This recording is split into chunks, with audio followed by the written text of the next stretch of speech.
Welcome to the Gaelan Trombley Show. You can find me on Facebook at Gaelan Trombley, on Instagram at Gaelan Trombley, and on YouTube at Gaelan Trombley. Spelling GaelanTrombley. Enjoy the show. On episode 20 of the Gaelan Trombley Show, we have Nicole Cline. I do not know her official title, but we just call her the Garbage Lady. She works at Casella. She is a phenomenal person. We got into her background of growing up in the sticks, where you can barely even find it on a map, kind of her upbringing, her love of hiking, the mountains, hammocking. She talked about her time in New Zealand, her tattoos, and also we go into our ski trip that involved me basically barrel rolling down Whiteface Mountain. So I hope you guys enjoy episode 20 of the Gaelan Trombley Show.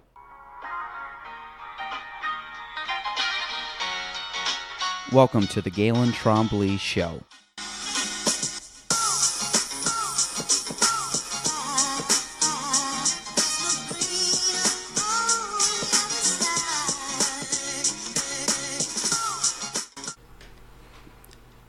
Hello, this is episode 20 of the Gaelan Trombley Show. This is a big day. We've moved into a new decade. We're on the 20s now. Today I have in studio, turn the thing down a little bit, but in studio we have Nicole Cline. I met Nicole kind of through mutual friends and kind of like a business after hours and things like that. But again, you know, I've always enjoyed talking with her, and then I wanted to have her on because I think she's got a good mix of super professionalism, but then she's also she's I think a backcountry girl at heart. So I think this will be a good perspective. So Nicole, welcome to the Gaelan Trombley Show.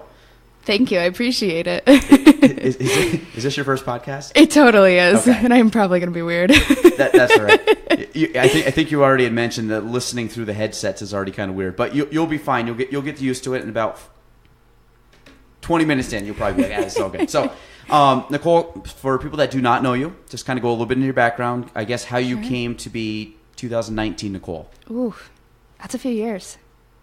So Wait, originally, how old are you first? No, you can't. You're against that. All right. Okay, so she's under 30. She's in her 20s. I am. I can say that, right? You can, okay. And I'm over the hump. I'm about to turn 27. Okay. So I'm feeling a little better about that. 26 wasn't feeling good. That still makes me feel. I wish I was that age. So you're good. Fine. You're good. Okay. It's not 40s yet. No, you're good. Keep going. So originally, I am from a very small town called Hopkinton, which is way out in the sticks between Malone and Potsdam.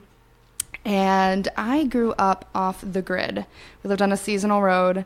Indoor plumbing was not an option when I was born. We had a generator, and yeah, it was definitely roughing it. So grew up middle of the sticks, spent a lot of time out playing. We didn't have TV. My parents thought that was a weird idea, strangely enough.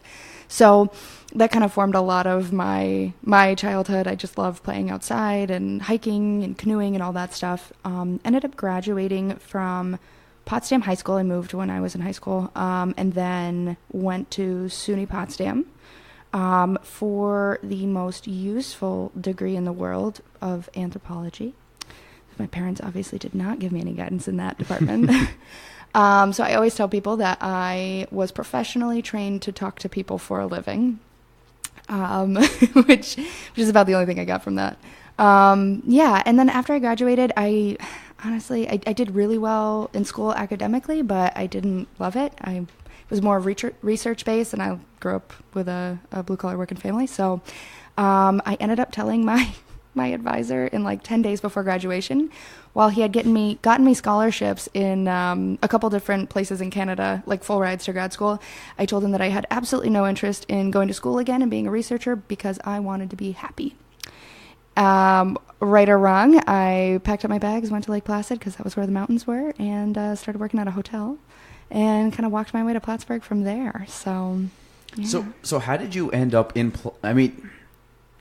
I've had a few people on from kind of that area, the Potsdam or western part of New York. Most of them went to college at Plattsburgh, and you're probably the first one that did not say that. So, like, obviously Lake Placid, which the closest I would just kind of city would be Plattsburgh, or I don't even know if we call it a city, but a destination kind of spot. So what was your first run-in with Plattsburgh? Honestly, it was around jobs. So one of my friends that I went to college with, her parents lived in Plattsburgh, and I only lived in Lake Placid for about a year, and the jobs just weren't great. I mean, good career opportunities. Like, I learned a lot of stuff in Lake Placid and had a lot of opportunity to try really big stuff at a young age in my career, but I mean, I was making $12 an hour at most. So, and you always had the stress of like, are my hours going to be cut, even in a management role. So it just wasn't something that I saw myself building a career in long term, and I really wanted to stay somewhere. Home wasn't an option either. There weren't really many jobs around home that I saw a good fit for. So I started talking to my friend who was living in Plattsburgh at the time, and we had always thought maybe we should just live together, save a couple bucks, have an apartment. And I just started looking at a couple of jobs and ended up starting my career at ETS.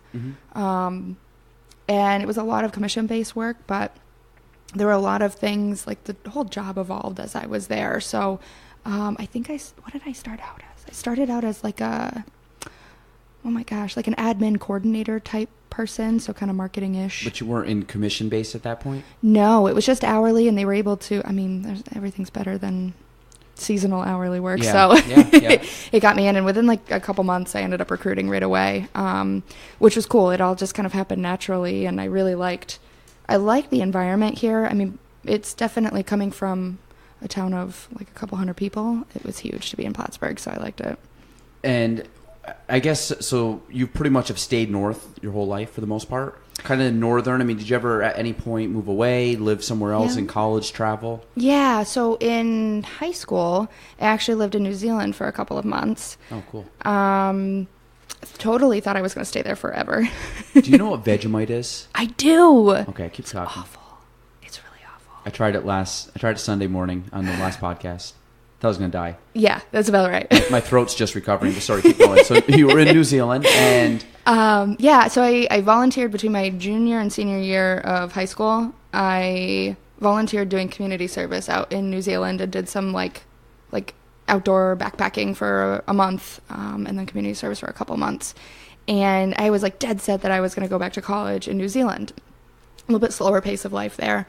Applied to the school, and then realized, as I was figuring it out, that their semesters don't line up because it's in the opposite hemisphere. So like winter, summer just switched. Yeah. So I would have had to start college in, I think it was January or February, when my graduation wasn't until June, or I would have had to take time off, which was not an option for me. So I ended up like pushing everything forward, trying to graduate early. And I think just the culmination of realizing like I was going to move to another hemisphere in a 16-hour time difference, where there are times where you're calling your parents on a different day at 17 years old, graduating early. Like how do I legally do that? And wait, this was in high school? I was in high school, yeah. I was 17. Okay. So, man, I missed that. I was in college. Okay. No, I literally... So you were like an exchange student style? Yes. Gotcha. Okay. I researched this whole program. I totally wanted to go abroad. My parents were like, yeah, that's not going to happen. We're not going to pay for that. And so I researched the whole program, applied to all the scholarships within the program, didn't get a full ride, so I fundraised in town without ever telling my parents. And like about 4 weeks or so before I was leaving for New Zealand as a minor, I told my parents I needed them to sign the paperwork so I could go. And was like, hey, I raised all the money. So you're like already committed? Everybody was like planning on you going? Fully paid by our community without my parents knowing. Wow. That brave. Okay. So yep. So went there, got too frustrated with trying to figure out the logistics of... What do they speak? So I lived in a small fishing village called Apotiki. Like if you were to look at the northern island, there's this huge bay on the northern part of the northern island. It's about smack dab in the middle of that. And the Maori population is very prominent in that area, and they speak Maori. But it's one of the only areas where they still speak very strongly Maori. Most of it's English. And that's like a community-based dialect or whatever they would speak there? Or is it its own language? Or is it kind of like when you go to like Africa, they all have like the communities all have their own little special language? It's kind of like... I mean, do they speak English? Yeah, they all speak English too. Okay. But it would be like if you were to go up to... more people spoke it. It would be like if you went up to Akwesasne and they were speaking their native language. I guess it was very similar to that because it was very similar dynamics to our native communities too. But like I said, 70 to 75% of the population spoke Maori. So was that their main language? Mm-hmm. So like, if you're like walking down the street or going to a store, they'd be talking that. Yeah. Could you understand it, or is it not at all? Okay, but most of them would know English though, enough that you would. Yes. So they all knew English. It's just they may choose not to speak it. Okay. But you forced them into it. It'd be fine. Or like, were you with the host family? I had a host family. Oh, I ran away from my host family.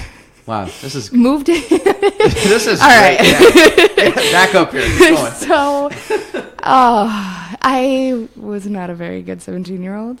I had a host family, and my dad was the mayor of this small town, which was like about the size of Potsdam, maybe a little bit smaller. And he was very like, he was very bougie. Like, husband and wife slept in a different room, which kind of creeped me out that they were not really together, but together. He asked me all these things about the economy in New Jersey and was disappointed that I didn't know them, which, okay, looking back, I probably should know if I'm leaving the country, like have a general concept of the different states, but I wanted to drink instead. So I ended up making friends with one of my bosses at the places that I volunteered. And she and her husband were from Hungary and like weren't officially citizens. So they're kind of like, kind of a sketchy situation, we'll say. They would speak in like whisper in Hungarian around me at all times and then laugh and smile. But we made really good friends. And so one day I was like, hey, I know you want me to go on this like special trip for you that's going to be campaigning. I'm going to go drink with them. And with the Hungary people. Yeah. So I ended up staying with them for the majority of the trip after. And so what did the original people, did they just like at that point cut ties with you? Didn't care? Did you ever speak to them again? I did. Did you have to like get a signed paperwork on the way out? Like, they did have to give me my belongings back. The host dad wasn't happy with me because apparently they have cockroaches in New Zealand, which like, okay, I've lived in, the middle of the sticks. We don't have cockroaches here. I didn't really think about like general housekeeping tips. So I had a wet bathing suit that was hanging over my luggage, and it had stayed there for like a couple weeks because I didn't come home for a couple weeks, and ended up lifting it up when I went to move, and there was like an infestation of cockroaches underneath, and they had like a perfectly pristine, beautiful house as you would kind of expect in the mayor of this town. So it didn't go over very well. And he was pretty good. Like, he wasn't very happy with me. I did stay with them for a little bit right before I left. The host mom, was the sweetest lady on the face of this earth. And I still, I feel so guilty. I was such a jerk. Because she was just so nice and caring. But she was like a grandma. Yeah. And I was like a 17-year-old who wanted to party in a different country. Yeah, yep. And he wouldn't talk to me. Like, I don't think he would have spoken to me again. But one of the nights before I left, we had a major, major earthquake. Like, when we looked out they had this big glass window near my bed. When you looked out the window, it looked like the grass was the ocean. It was so big. And I'd never been through an earthquake in my life, and totally freaked me out. And he grabbed me out of bed in the middle of the night, and we stood in a doorway, whatever. And I was obviously terrified, and they're used to it down there. But I think that kind of broke the ice because he talked to me after that, having to rescue me in the middle of the night. And everything was totally fine. It's normal for them. So, but had we not had a major event, I'm pretty sure he would never speak to me again. So yes, I did live in New Zealand for a little bit. That was 2 months, you said? 3 months. 3 months? And that was, what was the dates again on that? Oh, my word. Because you said it was opposite I was 17, so almost 10 years ago.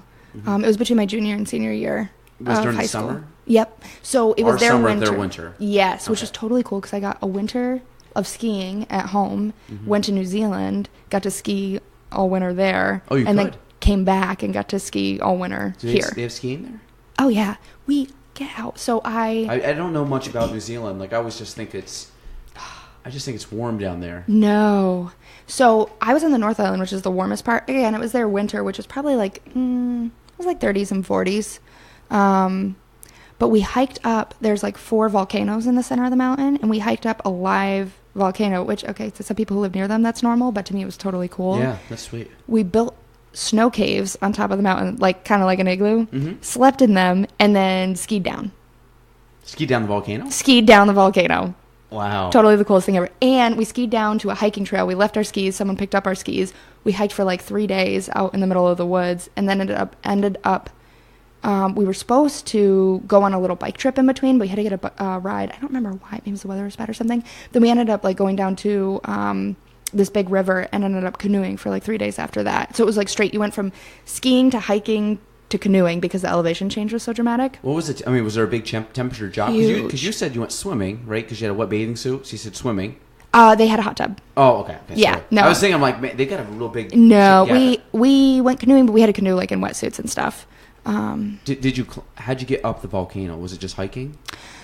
Was there a ski lift? I mean, we didn't take the ski lift. We ended up, so it was like a, regular ski resort. I think we drove up and hiked halfway up or so. I think, that's what we did because we didn't go all the way to the top. But the ski resort was on the edge of the volcano? Yeah, we were on the opposite side of the ski resort. Wow. It was totally cool.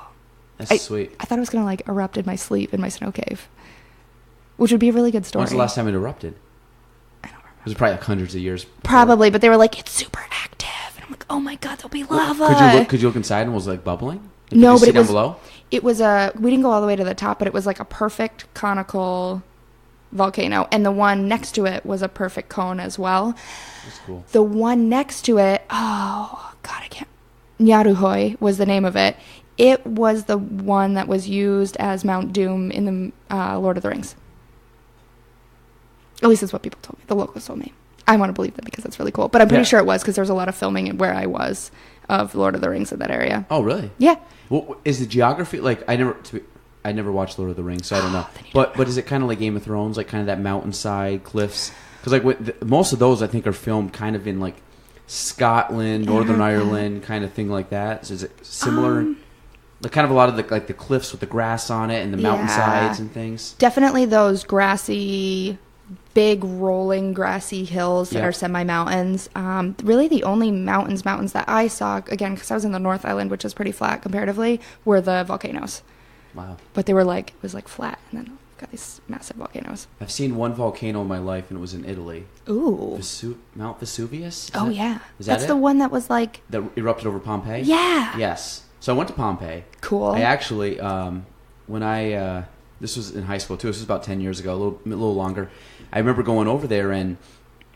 when you get... Like, I'm the kind of guy, like, when you get souvenirs, like, I don't need a souvenir, like a magnet, like Mount Vesuvius, whatever. So I actually, like... I don't know if I was supposed to do this, but I took two... So when I was in Italy, I took 2 stones back with me. So I took a stone back from Pompeii, because it was like the pumice-looking kind of stone, because it was like legit, probably from the volcano whenever it erupted. Yeah. And then I remember taking a stone from the Colosseum.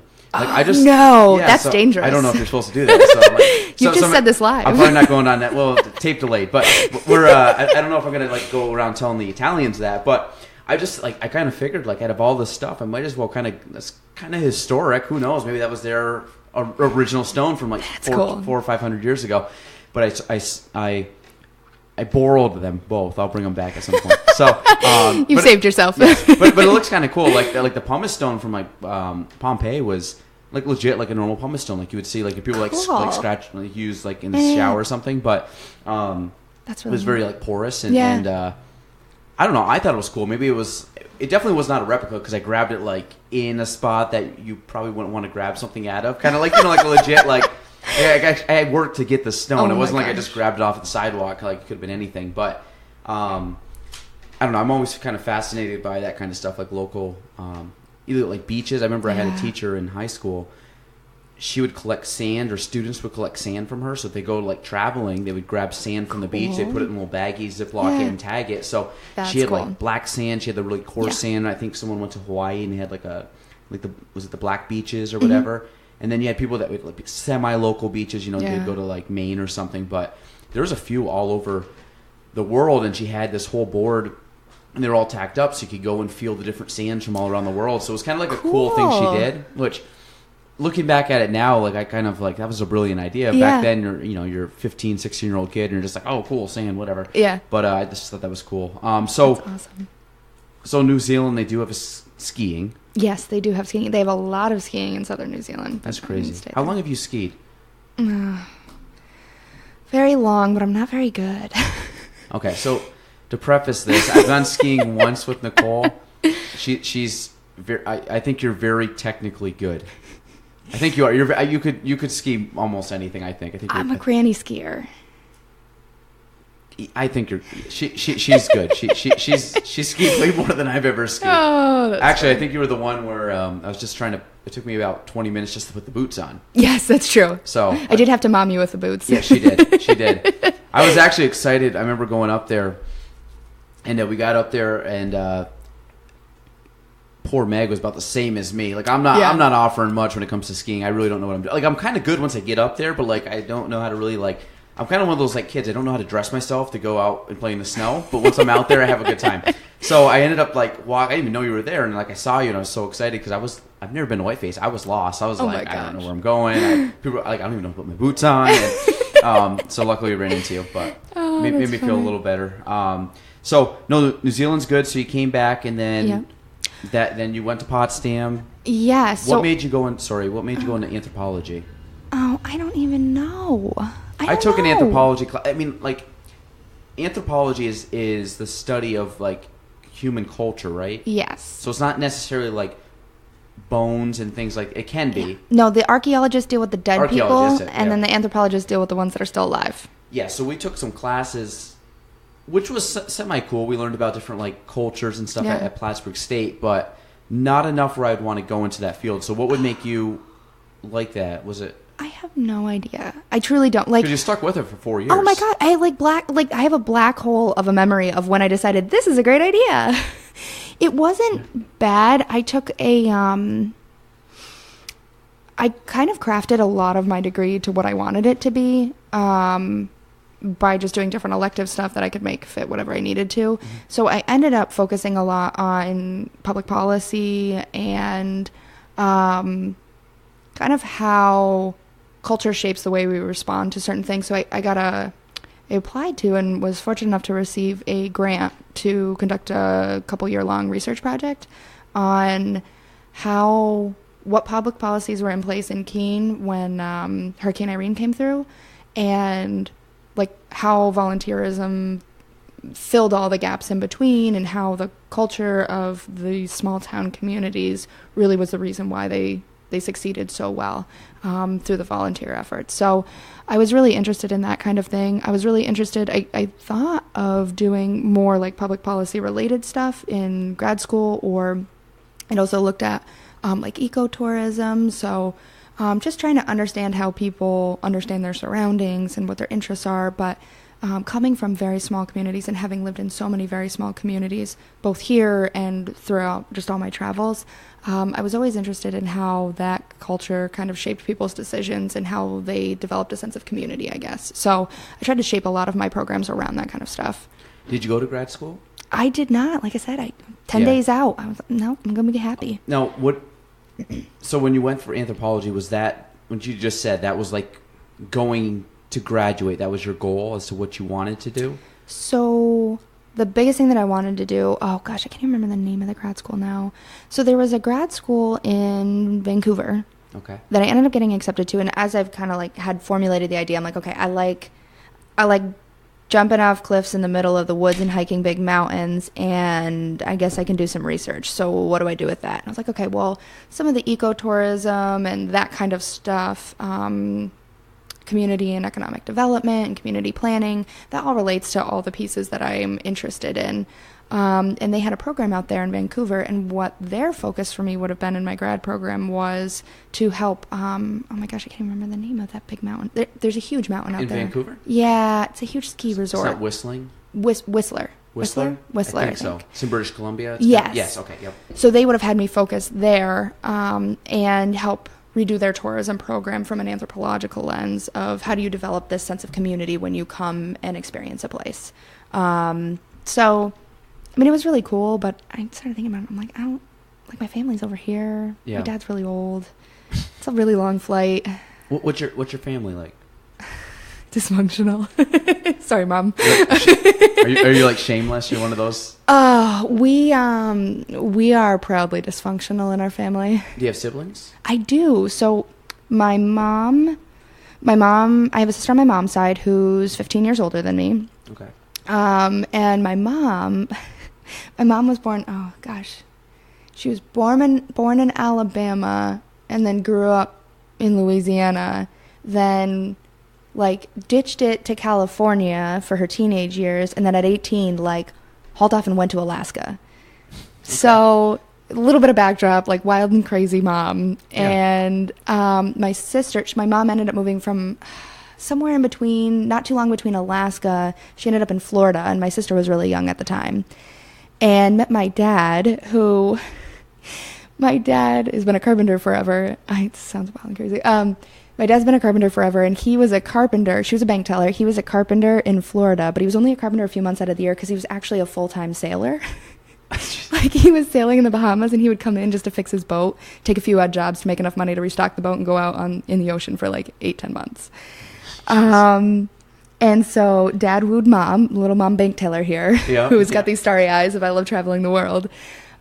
So Mom wanted to raise my sister. My mom wanted to homeschool my sister on the sailboat. And, like, they were sailing in the 80s. And my dad sailed for almost 10 years. And so in, like, the 70s, of course, I don't really know how real this is. But I want to believe it. I don't want to believe it. Dad was, like, sailing at the tail end of the Colombian drug trade where there weren't really rules in the international waters. So he'd talk about, like, man, things just happen and people start shooting at you and, you know, you just got to survive. And I'm like, okay, these are not childhood stories anymore, Dad. So wildly dysfunctional. Like, I'm telling you, wild and crazy people. They ended up, my dad had a cousin who lived in the middle of the sticks in Hopkinton, homesteading. And he was like, well, if I can't sail, might as well homestead, because what else would you do that's away from people? So they moved to literally the middle of nowhere in Hopkinton, like seasonal road. We had 100 acres. I think we had a little more than 100 acres before Dad started pairing it off, but had 100 acres. They moved in tents. Like, literally, my sister was 5, I think. And they moved in and lived in a tent while Dad built the house. He's a carpenter. He's built houses from the ground up forever. Mm-hmm. And made my sister, which she will never let go, take cold showers out of, like, 5-gallon buckets outside all summer long until the house was built. And... yeah, Mom worked with Dad for a while as a carpenter, which I think is pretty darn cool. And, my dad has 2 kids as well, oh gosh, let me do the math. Felicity is 14 and a half, so say 15, 24. So my sister and brother on my dad's side are twins, and they would be 24 years older than me. So They were, like, late teenagers, and I think both of them ended up staying with my mom and dad in Hopkinton when they were, like, their teenage years of high school. But, like, things didn't go very well, and they ended up my sister went off to the service, and my brother just moved out. But I never really ended up super close to them because...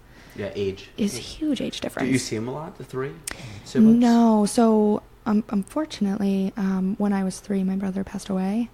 Oh. And my sister really had a hard time emotionally after and hasn't really been the same since. Yeah. I mean, it's her twin. So I hear from her once in a great while. She's a diver out in Key West. Oh, wow. Yeah, I know. Crazy family. Kind of fallen totally crazy. Was that your half-sister on my dad's side. Oh, okay, so she kind of followed your dad's footsteps. Totally, yep. The water child. Yep. And then my sister on my mom's side, I talk to her regularly. She lives out in Massachusetts now. She... it's like the most normal, which almost makes her weird. She and her husband are both psychologists and, you know, doing big things in the world, white picket fence, all that good jazz. But not the rest of us. I was going to say, so my, I think I met you. I'm trying to think when I actually met you. I think I met you up at camp. Yes, we put a roof up. Well... I held the roof in place. That's okay. I held that ladder in place pretty well, too. Yeah, so I was very limited, but I remember I met you, obviously, through Adam, and I think he had described, I think when you guys first kind of met, and he was talking about you, I didn't know who you were, and everything he was saying, I'm just sitting there in my head, I'm like, oh my God. Like, it's literally like he found a mirror image of him of the opposite sex, and then when I ended up meeting you a little bit, like I kind of like got the glimpse of it. Like everything he said was pretty much spot on. And having known you since, probably a little better now because you know we've actually talked more than we did back then. And you just reaffirm everything that I've kind of found out. Like you're very, like I think you're almost like I'm not crazy. Don't call me split personalities here, Gaelan. No. Like your personality is the same. Your day to day, it's like you go from like it's almost like you're like Superman goes from like business attire to throws the cape on. Oh yeah. You're like dressed super professionally. Probably one of the most, I guess, best dressed young professionals that I know. That's a compliment. Well, I mean, I don't. I wouldn't go that far, but for the most part, like you're one that you could like wear a nice suit or skirt or whatever and look good, and then like a couple hours later you are in shit kickers and overalls and you change like and to be honest, you probably have all of them in your truck. Like I do. Talked about, you probably have a little bit of everything. So you're a very dynamic, I should say, a dynamic young professional. But I think now, kind of hearing your backstory, I get it. Yes. Like it's not like where the heck did she come from? Like, oh, actually, I'm surprised how she got here. I figured you'd be jumping off the Key West with your sister there. So did you ever go fishing out there? Like, no, I haven't. Like, you've never been like deep Dad sea never fishing, took you out watering? So Dad, unfortunately, my dad's had a lot of health problems, like since I was born.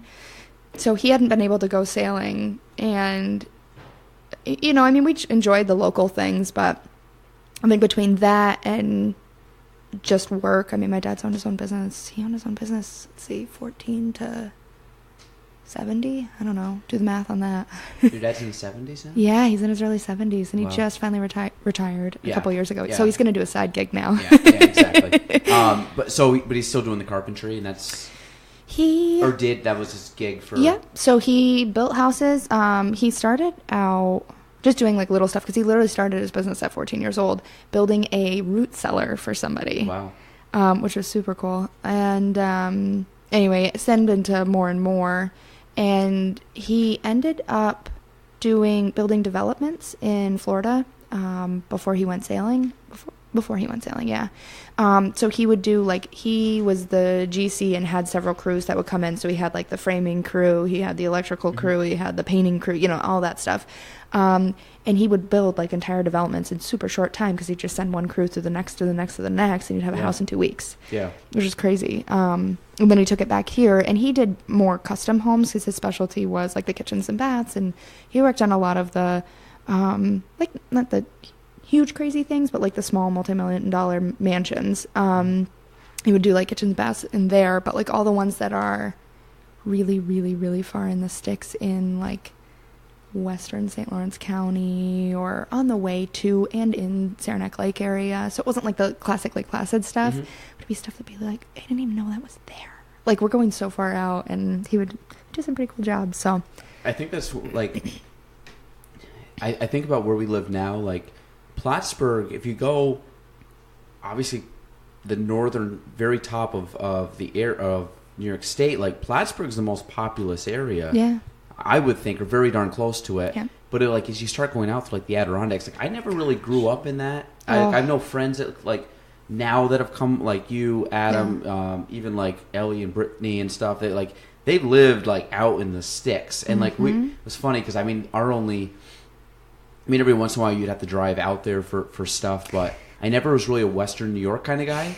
So I've driven like out, basically I've been checking like Route 11 down, was it 37, like nothing like extravagant, but I mean there's times we'd like play some of these schools in soccer. Now granted we were playing at Plattsburgh or Potsdam, but like you would get these kids and like they would like show up and like, where the hell is that location? And then you like Google it, and it's never like one school. It's like two towns merged to make a school to have enough kids to like have a class. And I always just found it funny. And then all of a sudden I'm like, Colton Pierpont. I got a buddy from Colton Pierpont, but now you from Parrishville, right? Parrishville, Hopkinton? Yeah, Parrishville, Hopkinton is where I went to most of my school. But like you're from Hopkinton though, not Parrishville. All right. So, like, how does that work? Is there two separate towns? Yeah, there's two towns. Because we have, like, E-Town Lewis we always played, which was technically two towns. Yep, so it was two separate towns. But, I mean, in fact, getting a little political here of the North Country.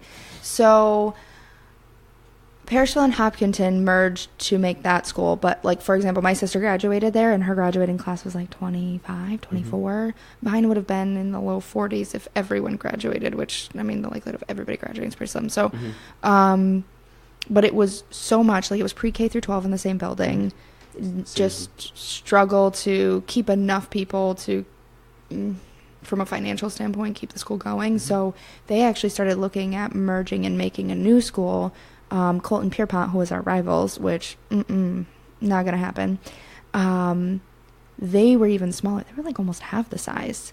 And they wanted to merge Colton and Parishville together in those schools. And I want to say Colton Piermont's like 2 towns plus another like half a town. Like South Colton's technically, there's South Colton, and like the Pierpont area. So anyway, it would have been like 5 towns. The bus routes, I think they said the reason why they couldn't figure out where to do it is because they didn't know where to put the school, because the bus route would have been like an hour and a half long. That's crazy. Could you imagine? Your school starts at 7.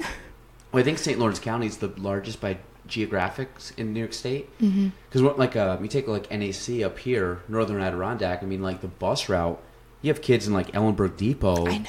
And then they got to travel all the way up to Ellenburg, which, if anybody knows that route, that's not like, you're talking 20 minutes, but you're talking like 20 miles just to get to school. Of course, I went to Shazy, which is very similar in size to those schools, but like I grew up a mile from the school, so like to me, that's nice. Like it was actually kind of funny. Like I was the last kid picked up. I say last kid, one of the last like 2 or 3 kids picked up. So our bus route to school is less than 10 minutes. Coming home though, they still follow the same path, so it would be like an hour ride to get back home. That's awful. So that kind of sucked. But as I got older, I could walk home. Like I take the bus in the morning, but I'd like walk home in the evening, or afternoon. So I'd be home by 3 o'clock instead of 4 o'clock. So, but yeah, I mean, there's not. It's small out there. Like it's very rural. Oh my gosh, yeah. Well, I mean, the fact that truly, I have yet to find a more in that part of St. Lawrence County. Where I grew up is probably one of the most remote roads that has anyone living there full time that I know. Like I took Adam out there and he had this like concept of where he grew up, and he had neighbors and things like that. But like it was a very remote area, but he still had neighbors. And he saw where I grew up and he's like, oh my God. Like I kid you not. How far were you off a main road? Somewhere between 5 and 7 miles. Wow. So I couldn't even ride the school bus because the road stopped. Can you Google map your house? Can you see it? Yeah. Let's see if I can find it. Yeah, bring this up if you can. Oh my gosh. This is a thing that we got to get better at, because I've been doing my phone, so I don't have it, but I got to have my computer, because the last one we were on too, there's a couple things that came up, and I call it fact checking. We got to check facts or make sure that we're not just saying something bullshit that we know that's, Oh, well then you might want to fact check all of me, because I'm a pretty good bullshitter. No, that's good. That's good. Well, I mean, I guess we'll that will lead us into your new. You're not a bullshitter on this. I'm sure you do really good. But I was just thinking because garbage and shit, works out. So Nicole is the trash lady. I am the trash lady, and which is funny because, like I said, you're very professional, but then you have the background where you can, like I said, you can talk trash. So I sure can. So let people know what your current role is and kind of what you do on a daily basis. But I want to see where your house is while you're talking. So. Okay, so that pinpoint is me. You can see where the road is. I'm basically looking at a big thing of green. It's a forest. Nicole actually doesn't have a house. She just lives in the woods. Oh, goodness. So, yes, I am the trash lady. I do the commercial and industrial work for Plattsburgh up to the border in Canada. Yeah, I do really interesting stuff. I mean, I do a lot of the regular, like, hey, can you haul my garbage and my recycling and what is recycling and that kind of stuff. But I also do a lot of really, really in-depth industrial stuff, like big equipment sales and trying to just improve the process that they have for their trash, which is really exciting for me. I do also a lot of random, like I have 58 tons of bubble bath. Do you know how I can get rid of this? Oh, somebody's told you this. Yeah, I removed it. So I get a lot of random things that people need to get rid of in high quantities. But yeah, very exciting. Wait, where's your actual house? Sorry, is that like part of the 100 acres? Because there's no house on that pinpoint. All right. So hang on, let me find the road. That's fine. So do your thing. So you're in the commercial sales department area. So yes. One thing I have a question on. So commercial sales, how does it differ than residential? Meaning, I know like residential, like I have bins from Casella. Yep. But you guys, and I know it's obviously business related, but is there certain sizes? I know people grab, you have the actual trash. I say not bin. What would be the big truck? Like the one right outside here. What's that called? A dumpster. A dumpster. Yes. Okay. Again, my brain's kind of fried right now. But so you have a dumpster, but so would that be classified under the commercial division, or would that be residential? That'd be commercial. So you can even have like the containers that you have at your home. They're called toters. It's just the brand that makes them, but they're all the same size. So we call them all toters. There is commercial service with toters. Like all your folks on Margaret Street probably aren't going to be able to fit a dumpster back there, but they also aren't going to bring it curbside. It just it doesn't like work. The monopole's not going to throw it out front or exactly. Sandwich. Yep. So they do. We do like backdoor service for them and walk-up service, whatever you want to call it. And we do provide them containers if they can fit them. Some of them has to be bulk, which we're trying to get away from, which is like where you'd actually have to hand pick stuff in tight areas like that. We do the commercial dumpsters. So they have 2, 3, 4, 6, 8, and 10-yard dumpsters. Wow. 10 yards? What companies have those? Me. Huh? Me. No, what companies though? I know you run that, but like, what company like? Just you might have like a really big apartment complex that would have it. Okay. Sometimes restaurants might have a 10-yard container. 10 yards. That's big. But some people can fit. They fill it up pretty quick. Like weekly, I have restaurants that have bi-weekly? an 8-yard, which just because a 10-yard's hard to fill. Like a regular restaurant in town, nothing outlandish, but like stuff here on Route 3 in Plattsburgh, who might have 4 pickups on an 8-yard a week for trash only, and then 2 pickups of a recycling container on top of that. Can you, when it comes to recycling, you have the recycling bin, you have the trash bin. When you throw stuff in the recycling bin, you don't have to sort stuff anymore, right? Correct. So it's zero sort, but the recycling materials are zero sort. Like a lot of people think you can put your trash in with your recycling, but you can't. But like recycling, like boxes and cans and bottles and things like that, that can all go in the same. Yep. So there's egg cartons. Oh, it's actually really cool. So I kind of geek out over like. Because Josh told me about this, who works with you, and he was trying to explain it. But I'm always like, when I grew up, I like rinsed out everything. Yeah. You don't have to do that, right? Yes, you do. Or we won't take it. Okay, sorry. It's okay. Like, spaghetti jars and stuff? Yeah, I always tell people, if there's schmutz on it, I don't want it. It's just going to go in the trash. Because... so you guys really won't... Like, that doesn't just, like, process down? No, when it goes to the facility, it'll usually end up getting trashed or pulled out. So do you have people physically there sorting? It's a combination. So there's... I'm still trying to find my house, by the way. Yeah, like, it's that far out. I'm still scrolling. Oh, maybe? No, we're good. It's not a joke. There's like no geographical landmark. Like you need to look for the swamp with the pond. Oh. This is incredible. Your parents still live there? No, we had to sell the house. It was just my dad and I that lived out there. Maybe. Nope, we're gonna go. How long ago did you guys sell it? We sold it when I was 14 or 15 maybe. So when I was 12, we lived so far out that like, if you can believe this, my dad left for work at 6:30 in the morning. I was at school with my mom that night, and Dad left for work at 6:30 in the morning, came back for lunch at 11, and the whole house had burnt down and no one ever noticed. The entire house was gone. Yep. Wow. And I mean, it was just so remote. No one was ever going to see it. Did people know you lived out there? Yeah, I mean, they knew they lived out there, but like, people aren't going to check on your house. Were there people on your road?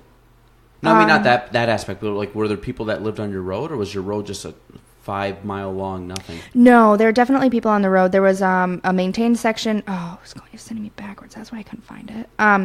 So there were people that lived there year round, like on a paved end on the Hopkinton side of it, and then the rest of it that went all the way out into the sticks, like kind of closer to Parrishville, it was all hunting camps. And in fact, we cut off parcels of our land and like sublet some of it to some folks for hunting and whatnot, and built some hunting camps out on our property too for friends.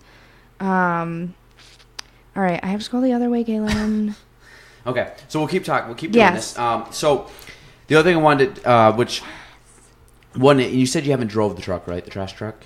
I haven't driven it yet. I don't have a CDL.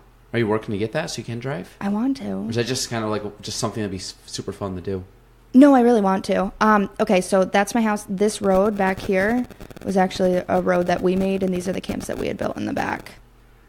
But my house was in the front with the pond next.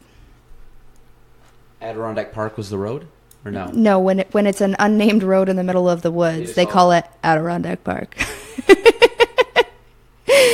Oh my God. True story. So you've been to those camps, the ones you built back there? Yeah, my dad built them. It was actually going to be my brother's house. I mean, you got to figure it was originally over 100 acres. Yeah.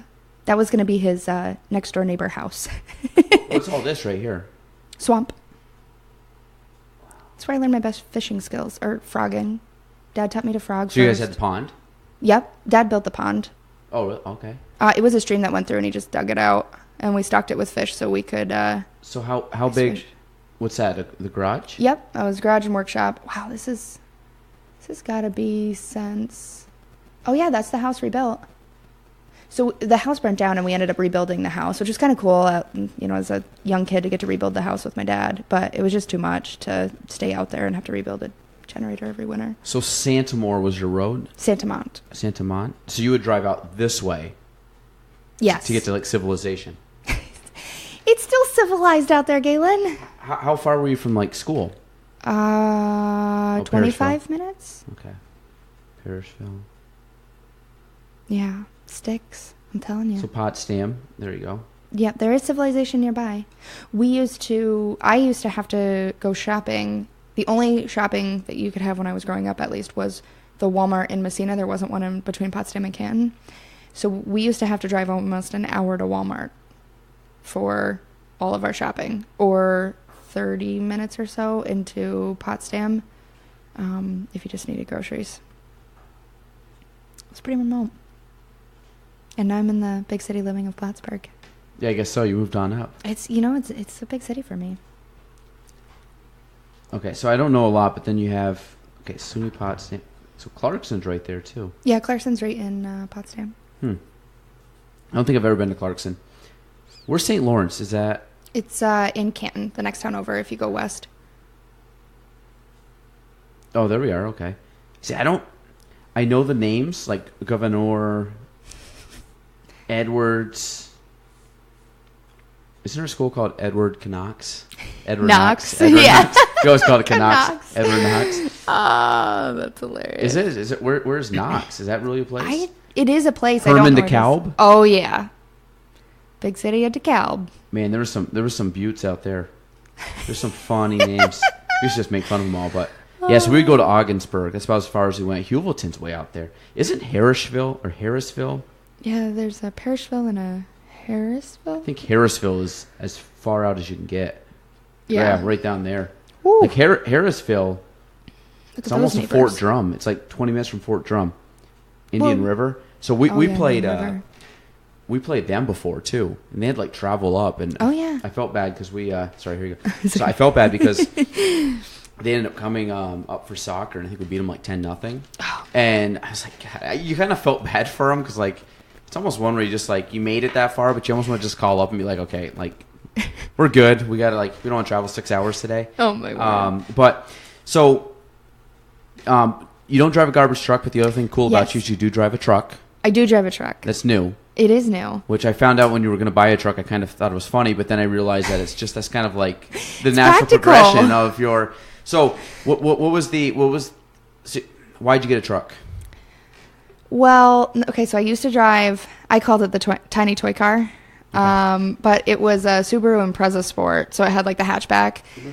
But I drive some months with my old territory, not as much now, but still I drive thousands of miles a month. I live 35-40 minutes from Plattsburgh as it is, and that's south of my territory. So like my first meeting of the day might be an hour and a half drive to get to, and I drive all day in my personal vehicle. That's right, because you go all the way to the border. Yeah. Wow. Literally, like most of my first meetings will be right at the border too. Wow. So you just work your way back home? I'll usually stay in a town. We have enough customers in each town that, for the most part, I can stay in a town for the full day. Gotcha. But you're doing a lot of driving in between. And the car, number one, the car didn't work out because it was so low to the ground. And I drive in unpaved parking lots all winter, or unplowed parking lots. So that didn't work. And then it wasn't a very good family vehicle because we have small horses for dogs. So 3 of them. 3 mini ponies. Yes, they're big. So we couldn't fit them and us and the kids in the car. And I had been in so many almost accidents with like all-wheel drive. And I'm not the best driver, but I'm absolutely a well-trained driver. My dad had gotten a CDL and like made me go through the CDL defensive driving course, and like I had to do a backward sliding figure 8 on ice at night around poles, light poles, before I could get my license.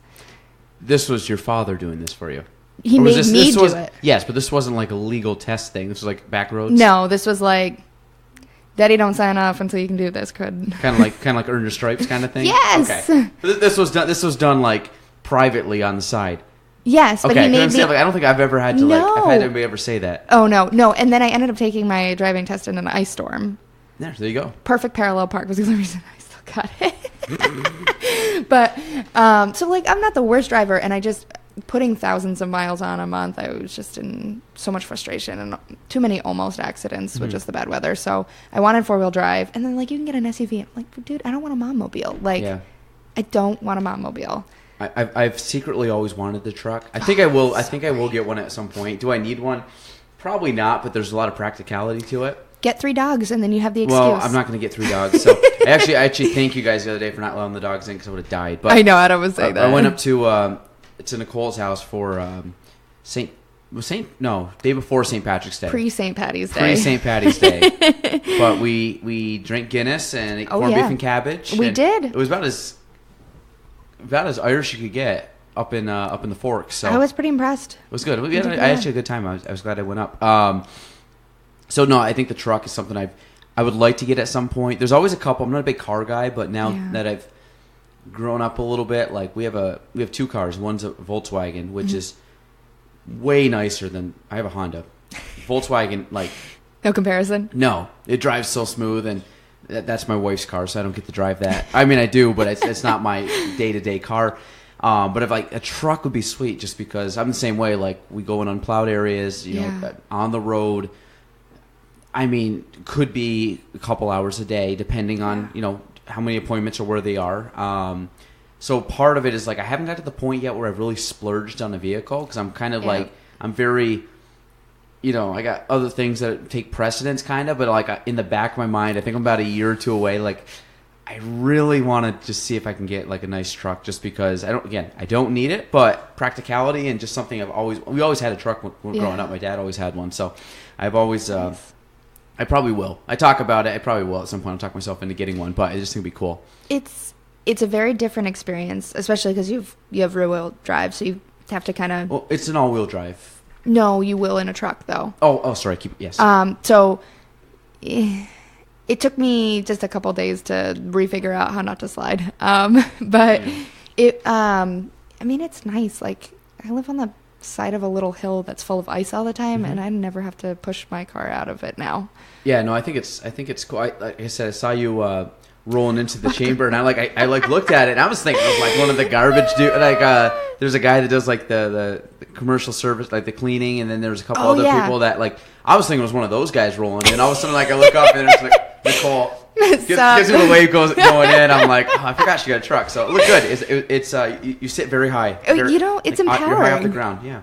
I'm a lady driving a truck, and then I get to like walk into businesses, and I'm like, hey, from Casella, I'm your trash lady. And like, your truck's nice too. So I think it's a cool. I think that's cool. The other thing that people, I think I knew about it because you told me about it, but. You have, which nobody would notice, is you do have tattoos. I do. How many, where are they? Because obviously I know you have multiple, and I can only see half of one, so. Oh, my word. So you've kept most of them covered, like from a professional aspect. Yeah, so that was like my favorite trick when I was recruiting for ETS, because I recruited for a lot of like mid-level management and professional roles, where it wouldn't be appropriate to show any tattoos or anything like that. So I wear a suit almost every day to work. Like jeans were not a thing. And nobody ever saw them. I have a half sleeve. I've got some on my legs, my hips, I don't know, my feet. Like back ribs, things like that? I don't have any on my back. I've saved the back piece. We'll see if I ever get there. But do you want to add to the collection? I want to finish my half sleeve. Like all the way down the arm or just to the elbow? So I have the front side done, and I have to finish like the little cap off and then the underneath of my arm, because it's actually one full piece that goes together, and I just haven't gotten it finished yet. But all right, most of my tattoos, like, and I have tattoos in hard places. Like, I have my whole hip bones covered, and I have my sternum done, which are like two of the hard places to get really bad. Yeah. And I sat for most of those sessions would be 4 hours a piece. But when she did my arm, I was like, oh, it's my arm. It's gonna be fine. It's no big deal. Sat for 7 hours. Like, I was one right yes. There? Wow. At one sitting. Wow. One sitting. I was a sassy lady, and so she was like, oh, you want to go finish the inside? I'm like, absolutely not. I'm surprised she could like stay awake that long to do. That's a lot. Yeah, it was a lot. You gotta think you'd hope she's focusing the whole time. Oh yeah, she was excellent. But that's partly why I literally just couldn't sit any longer. And I mean, I sit okay. I'm not great about it. Obviously, tattoos don't feel fantastic when someone's cutting you for 7 hours. So, after a while, it doesn't feel super awesome. But yeah, I want to get the inside finished. But I went all the way up to Montreal for it, so I gotta go find the girl now. Would you add color to it? You like the dark black and white? So I say black and white, but just black ink? and gray. But, this one I'll probably keep just black and gray. All the other tattoos, oh no, my feet are just black and gray, but they're just like outlines. All the other ones are color, and after like getting all my first tattoos were all color, and I don't really like color now that I have it. Which again, just series of dumb decisions. When did you get your first one? 17. Was that before or after New Zealand? That one was after New Zealand. Okay. So I got my first one there, and I got a couple more in Potsdam. The ones you got your first in New Zealand? No, I got my first right after I had gotten back. I wasn't old enough because I was 17. I was trying to get one in New Zealand, and they wouldn't do it because I wasn't at home. You would need to be 18 to do it. And I kind of lied to my tattoo artist when I got it at home because I was like almost 18, and whatever. But yeah, so I got a bunch at home, like in a big spurt when I first started college, and then I kind of petered it out a little bit, and I got my feet done. I went to Alaska for. Do you have a lot on your feet, or is it just like little? Just little ones, because I literally just I just got a little symbol on my foot just to say I got a tattoo in Alaska, and then the guy's like, "Well, I have to charge you a minimum of $50. So do you want anything else while I'm at it?" Oh, so just add something else? I was like, "Yeah, just put a tree on my other foot while you're at it." It was whatever. Yeah, souvenir. Oh my gosh, yeah. So I did those, and then I really hadn't done anything since my arm, which I got done just a couple years ago. What for? I have 0 tattoos. So for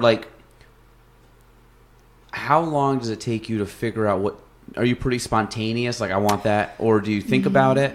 What I was I have heard. I don't know if this is a good way of going about it, but you're supposed to if you have a tattoo, kind of get the design and hang it up bathroom mirror or someplace where you're gonna see it every day for a year, and if you still want it, go with it. Yeah, I'm spontaneous. So you're just more that looks cool, I want that. My first, oh my gosh, I can't even remember what order I got my tattoos in. Remember my first one? So I actually got 2 together as my first ones on my hips. Both hips are 2 separate pieces, but they were done together. And those were meaningful, blah, blah, blah. And I don't know. I don't remember what my next one was. Maybe my sternum, maybe my leg. I can't remember. But then I got 2 more, and I got really big pieces at once, so they ended up being a significant portion. I was accustomed to seeing my body tattooed, which was probably the most odd experience. It wasn't what I got. It was that I was no longer going to see that part of my body again. And once I got over that, the need to have meaningful crap stopped. Then it was oh, this looks cool. I'll go get it. Yeah, so you're more of, if I like it, I'm just going to get it. It doesn't have to have a really background, but it does have meaning because you like the look, appearance of it. But well, I heard somewhere that the first one takes you a year or so to decide, and then the next 2 to 5 might take you a month or 2 to decide, and then after that, nobody gives a hoot. Just give me a tattoo. When we were in Mexico a couple of weeks ago, I almost got a tattoo, but our boat was leaving, and I was dead set I really wanted to get another tattoo, because how cool would it be to be oh yeah, I've been tattooed in Alaska and Mexico and wherever other countries I go. That'd be kind of cool. It's kind of it's like a passport book. My friend has his passport stamps of all the countries he's been to tattooed on his arm. That's pretty cool. I think that's cool, but he doesn't have them tattooed in those countries. That would be even cooler. But yeah. I was gonna say I'm always kind of fascinated when people have tattoos, because you've met Ellie. She's got a bunch. Really? A ton. I didn't know that. A ton. I think I've seen one. Yeah. But it's the same thing. It's all oh yeah. You would never know that she had Brittany. Same thing. Yes, Brittany has a bunch. They're both the same. They have a bunch of them, and I think they're cool. Like I think like I've seen like Instagram. I'll like follow every once in a while. I'll follow people that do tattoos because it's just like it's cool. like a cool work of art and stuff. Yeah. But I'm always in my head. I'm like, if I ever got one, which to be honest, the odds I get one are very slim because I've just never really wanted one. But like I don't know what I'd want because it would I like that. Mm-hmm. Like I like the simplicity of stuff. Yeah. I like as extreme as like the big like really big elaborate like colorful ones, which I think are just like really beautiful. Yeah. But I even like as odd enough like just the like small squiggle things that might be like I've seen people with like on their arms it's just like a random like almost like a memo of different things. You know what I mean? Like hey, I was here there, so they might even have just like a random date on their arm. Yeah. Or you know something or like a location like you've seen like the latitude longitude line or the symbols. I know what you're talking about. Yeah, so a lot of those I think I would be more apt to get the simple little just like designs versus like a big piece. But again, it would really have to like I don't know. I say that again. Like you said, it might take me like 5 years to get my first, and then the rest of them would be whatever. That looks cool, throw it on. But so I haven't ever committed to that. I think there's like some cool aspect to it, but of course in my head I just think that I'm always going to just change and adapt, and I won't want it. But I don't know. But I think it's same thing with everything you do. You just even though maybe 10 years from now you're a little different, you look back at it and it's just become a part of you. It's like a stepping stone in your like in your journey as a human. Oh yeah. So I think it's kind of I think it's cool. I don't want to commit to anything because I've never really had the urge to get a tattoo, but I do find tattoos pretty cool on other people. Like I like looking at them, but I love them and they are definitely a part of your personality. It is, like I said, it is very odd when you do get big tattoos to realize you're never going to see that part of your body the same way again. Yeah, that would probably be the freak. It was really freaky. It was. Like, when I got my leg done, because I have, like, my upper thigh done, or a big chunk of my thigh done, I was like, oh, my gosh. Like, I'm looking at this, and it's totally it. So, I don't know. It was odd. The only thing that, like, I don't regret any of my tattoos. There's definitely some where I'm like, oh, God, I was dumb. But, the only one I regret is I have one that I can't wear certain clothes without seeing, and I like that I can hide all of my tattoos. Mm-hmm. Did you try to do that when you were picking out spots? Purposefully. Okay. Because I just, like, I didn't know where I was going to go in life professionally, and I didn't want to be stuck, which is funny now because, like, I go to my job, and, like, I remember the first day I put on a polo at Casella, and I'm in commercial sales. Like, you've got different types of customers that you're going to see wildly different ranges, but there's a portion of that audience that's not expecting to see you in a tattoo or see a trash lady drive up in a truck. So you've got to, like, calm down the weirdness a little bit. And I had to wear a polo. It was a super hot day, and I was so embarrassed to go to my job. And I was red in the face walking in. And my boss was because nobody knew you had a tattoo. No, but... And it's not a bad tattoo. Like, it actually is a cool design. Like, the one that... Yeah, it doesn't say, like... profanity or anything like that or naked girls or anything, but I literally went into my boss and I was like, I don't think I can wear this shirt, and he was like, what? And I'm like, I don't think I can go see customers today. And he's like, what do you mean? And I'm like, I'm sorry, I have a tattoo. And he laughed and he goes, did you miss that people have them all the way down to their fingers on the way in? That's true. And I'm like, oh, okay. And he's like, be proud. And like, my boss is so relaxed. So have you gotten over that? Is it still like a stigma in your head that you got to have? Because I look at stuff now. Yeah. The amount of people that I see with tattoos and nose rings and piercings and like 10, 15 years ago, that was like very taboo. Like you didn't wear piercings. You didn't, you don't have an eye tattoo or an eye tattoo, an eye piercing. Yeah. You didn't have these things, but then now I kind of look at it like it just seems common. Like I don't, to me, I'm one that like, the style of dress, I think even in the future, like the style of dress is going to change. Like when I started my career, like, of course I was young, so I was like shirt, I wore a tie. Yeah. Like super pressed. Stupid. Like I didn't know what I was doing. So like now I've gotten to the point where like I'm still like semi-dressed. Like I wore this today, like, but I wasn't meeting anybody. Like in the winter I wear a jacket. Yeah. So I think we've talked about this before. Like, I could pretty much wear anything underneath because the only time I'm ever going to really see clients, like, did I have a couple people walk in today that I talked to? Yes, but I'm not dressed like ratty. It's just I'm not wearing like a collared shirt or anything like that. So summers I like would wear polo. I usually wear like a button-down shirt once jacket season's kind of over. Yeah. But I've found that I've more lax. I start to wear more jeans now. I wear I even wear, like, in the winter, I've been wearing these. I love them. But they're like a sneaker, but they're kind of like a warmer sneaker instead of wearing dress shoes, because I either wear boots and they're great, or I wear dress shoes and I slip all over the place. So, like, these are kind of like, miserable. So that's my only problem. Like, I'll wear dress shoes. Like, I look semi-decent most of the year, but there's times where I'm like, or days where I'm more in, like, the office and I might meet a few people. Like, I'm dressed a little less formal, but I think that's going to become more common. It already has. I mean, obviously 10, 15 years from now, we're going to look at, like, oh my God, I can't, like, you're probably going to say, I can't believe I wore this outfit. And maybe, I don't know, weird. but I think there's going to be an evolution in style, because people, I don't think, care as much. I think I'm one, like, as long as you can do your job or are good at what you do, I don't care really what you look like. Well, and I don't disagree with that by any means either. I think it's hard, though, because there's a level of, if you are customer facing in any way, shape, or form, whatever job you do, if there's not a level of professionalism, now I don't care if you're in jeans, but if your jeans have holes in them and look like you have creases behind your knees, like you've worn them 17 times, like that affects my first impression of someone. So I think there is, a way that maybe you take care of the clothes that you wear, perhaps. But I mean, it's hard. I think for me, I've always been in a sales type position, and especially like when I first started, I was always in suits. Like almost every single day I'm in a suit, and you put on a suit and it's like, you look good, you feel good, there's that boost of confidence, like you're just gonna go out and kill it today. But like when I put on a pair of jeans and throw on my winter jacket and my shit kickers for work, because I'm going to stand out in 40 below weather outside, I don't necessarily feel the same boost of confidence. Proud of what I do for work, but like it doesn't give me the oomph that a pair of heels does. So no, I agree. I feel better when I'm dressed up, suit jacket to my button down shirt. Like I feel, I don't need a tie, but like do I feel more professional and authoritative? Yeah. Do I look more authoritative if I'm like in at a group setting and people see me dressed that way versus maybe how I am now, where I'm kind of more like relaxed?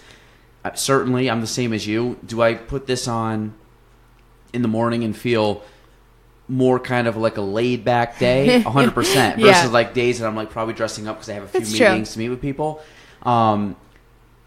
Every morning I get dressed. I don't just randomly grab clothes. Like in a sense of like I know my schedule and I dress according to my schedule. Yes, I do the same. Okay, so I think that's still part of it. Like still in my head I have like, okay, am I meeting new clients today? Am I going to a listing appointment? Am I going to an after hours? Am I going to a presentation? I will change how I dress. Like today I met with a couple clients, but I had my jacket on it showing. Like I had my jeans, they're nicer jeans and like these baggy, ratty, like the jeans I wear on the weekends. Like, so there's just, I do, and I'm assuming, like you said, you're the same way. Because obviously, you're very, like, you're usually very well dressed when I see you. I mean, obviously you can have, some days where you kind of dress down, but when you dress up, you look very professional. More so, like, you wear suits and things like that. Like, to be honest, I don't even own a suit. I always do like a suit jacket with, like, I do have to buy some suits, but I've never been a big, like, I've gotten better. My style has gotten a little better as I've gotten older. I got some friends that are a little more. I got one of my buddies who's actually a pretty good dressed guy that will give me pointers on fashion. Oh yeah. So, but so I gotta get better at it. But what's like? I don't know. Do you like dressing up? I do. I guess I'm always tied, especially like with my job now, because oh my gosh, I try to pick similar types of businesses that I'll go see in an area if it's dense enough to, just to save on some of the miles and make more time out of my day, because it's so hard. Like if I just picked what was close in proximity, I could go from a hospital to a hotel to a car dealership to the farm. Like you can't go from muck boots, and industrial facility where I need steel toes and a hard hat. Like the amount of outfits I have to put on in a day, and I like dressing up, but it doesn't feel good to stand in front of a customer and have them feel awkward for how you are dressed. Like either overdressed or underdressed. Oh yeah, absolutely. Either way. Yep. So I usually try to pair it to who I'm seeing that day, or have a couple like today. Like I had a blazer on, and I'm obviously in a t-shirt and jeans here, but I just had a blazer on. And because I was going into a couple nicer businesses and a nice pair of boots on. But then for the rest of the day, I was in my just zip up jacket for work. So in your car, how many shoes do you have in your car? You have a hard hat in your car. I know that. do have a hard hat. Okay, so I know you had that. But now you have, how many shoes do you have, or forms of footwear? And then how many outfits do you bring in a day? Because obviously you talked about you had a blazer, now you're down, and you have your zip up, now you're on kind of like a semi, like, I call it kind of like a dress T-shirt. You know, like it's not logoed out and all. Like, That's you true. know, it's Okay, like you could get by with that shirt. So, like, what do you have for shoes and what do you have for outfits on a daily basis? Like in a week, do you bring multiple outfits in a day with you and just change kind of on like in the car or on the road? I usually try to have a few things. Like I always try to have my steel toes and my hard hat and my high vis vest, but just because like you can end up on a construction site a lot or in a manufacturing site where if you walk in with steel-toed boots to a manufacturing site and the person doesn't have to get you those clappers where you walk through the facility and sound like you're galloping. I've done that before, makes a world of a difference to that conversation with that person. Yeah. Whether you're current customer or not, it just, win some points. So I try to keep all of that at all times. And then depending on the day, I'll usually have a pair of dress shoes and a pair of my winter boots, which I wear bogs in the winter, which look like farm boots, but honestly, they keep me warm. Yep, warm and waterproof. And clothes-wise, it's been really hard in the winter because, like you said, you wear a jacket. I might bring 2 jackets, like a dress jacket and my regular winter jacket when I'm outside. But I usually try to do an outfit like I did today where, like, I can swap out different jackets or, like, have a quarter zip over a button-up so I can rip off the quarter zip if I need to be in the button-up and put the quarter zip back on. Or there's a lot of changing in the truck that happens. I find that from a professional setting, like women are there's more, I think because there's more expected in female fashion, but then I also think there's more styles to female fashion. I also think I get away, like I probably have 4 or 5 sets of shoes that I could probably change into on a given, like not now. The only thing I carry is a pair of winter boots that like go down like 40 degrees. Like one of those that I wore yesterday just because of the high snow, because we do go to some vacant homes, things like that. But usually I have my shoes set for the day, and I usually will wear them depending on if I have a lot of showings. I wear shoes without laces so I can slip in and out. So that's a big thing. So I don't have to keep untying and tying. If I know that I even know the house I'm going into. It's a vacant home. I've been there before. I don't really need to take my shoes off. I'll wear laces because I know maybe I'm going to some kind of event in the evening that those are nicer shoes or more kind of like biz casual. But in the same token, like where was I going with that? We talked about this. What was the shoes, but what was the other thing that I was saying with, dress code. So like me, I have the shoes, and then I wear a variation of either like dressier jeans or khakis or dress pants, and then a like button-down shirt or a sweater or something. So like the style doesn't really change much for a guy. Like we can kind of get away where like I find girls like even just like dressing up, you're talking like khakis or a blouse or skirts or dresses or business suits or dress jeans. There seems to be more. Like a guy doesn't have a skirt and a dress into something else. Like a girl, like we would have khakis and jeans. You don't have skirts? I don't. I got rid of them. But like the khakis and the jeans. But like you guys have like khakis, jeans, and then you have other styles. Not to mention the colored pants too. And the colored pants, because are they capri or are they full length? Let's see. My thing. They're always full length and they're very neutral. They're very earthy tones. But I do actually have a couple like brighter shorts, but not like nothing crazy. But so I'm always like, I always find that it's harder for females to pull off looks because there's more expected of them, and like you said, especially if you're kind of like a chameleon throughout your day. Oh, goodness, yeah. Which I think you are, because you deal kind of dealing with the public, but I think there's a lot to be said about how you present yourself in certain clientele. Yes. Because I do the same thing. If I'm going, depending on where I kind of know, I don't know. It's just kind of like a internal thing in my head. I'm like, okay, dress this way, dress that way. If I know the people or don't know the people, if it's something where I've met them, this is like the 5th or 6th time I've met them, I can probably get away with like kind of knowing their personality and how they dress. I can kind of mirror that. A question I wanted to ask you, which I think would be good. I think this would be a good one for you. Take a sip. Nicole was nice enough today to bring us some. I asked if you wanted wine because I knew you like wine, but I do, but I have a very long drive home, so wine's a dangerous idea. Nope, and that's fine. So she went with the tall boys. Oh, which classy. was fine. This is Nicole. She she's classy, but then she's also going to bring the tall boys. So that's what we love. But what I want to ask you, because I know kind of your whole, at least business career that I've known, you've talked about sales, you've talked about very much professional setting. Yeah. But I've also known that you're a very driven person. From what I've heard, meaning you're not like you're a go-getter. You're not absolutely. You're not like somebody that like I look at and I'm like, yeah, she just is kind of boring and she doesn't like really work hard and she just kind of like flows through life. Yeah. Like you always seem, every time I talk to you, like I can see that you have like a passion for what you do and you like you want to. I think like I'm very much the same way. Like I get bored when I'm static. When I'm like if I know like if I'm at this level in my career. Like if I stay at that level for like even a month, I like go crazy because I just feel like I'm settling. So I'm always now with that obviously comes with its own challenges and by getting busier and excelling more. Yeah. But you're adapting. So I know that I'm better today than I was even yesterday or a year or 5 years ago. So my thing for you, like I kind of know this myself, but what's your big, like what motivates you? Like what's your big motivation? Ooh. Is it, I mean, and some people could say, hey, it's money. People could say it's title. Some people could say it's the amount of volume you do sale-wise. Yeah. Sometimes it can be totally different. I mean, have you ever really sat down?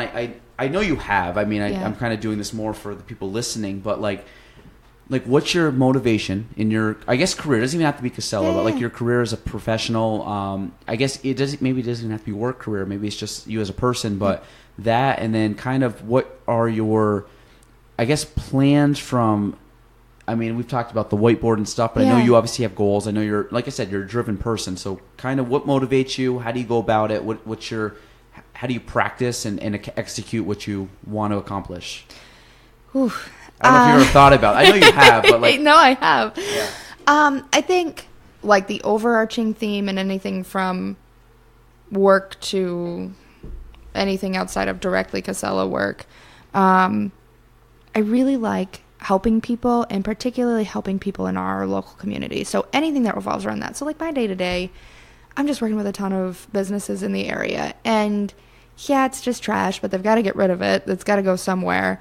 And if there's anything that I can do to alleviate their stress or whatever, it's just finding a way to help somebody is satisfying. And so I do a lot of volunteering in the local community. Like I even I bought my first rental. And just even looking for tenants. And like I just got a new tenant in and he works for a local business in like the J. Wilmington area. And just hearing how, like, that home is so significant to him. And then hearing from my neighbors how excited they are to have someone stable. And, just seeing how you can help people in any kind of business is exciting in general. So I usually tend to do things that would be community-centric or have an impact on somebody. But as far as goal setting, I am, like, wildly goal-driven. So usually my brain, I work best on achievable goals. So like the same way my job is structured, same way my personal life is structured, I will have a list of goals. And, I might have to do 10 of X this week or whatever to achieve it, but I know I'm going to try to hit 12. And just incrementally step my way. And I usually try to have like what's this week? What's this year? What's the next 5-year vision? I'm still working on the 5-year vision of kind of life in general. But I've always just been very motivated by being able to achieve the goals. Certainly money is a huge factor of it, having been a commissioned person for a long time. But usually that's just a tool to continue taking steps forward. Like what can that money do to help build the next step in my career? Like working on right now, being able to see the future of the next rental that I could buy. How far away is it? What do I need to achieve in, XYZ to be able to afford that? So trying to break those steps down, but it is, I think just in general, trying to work with people and it keeps me going. Do you, I'm kind of the same way. I'm a little different. I think my motivation for me is always trying to get better. I have a fear of,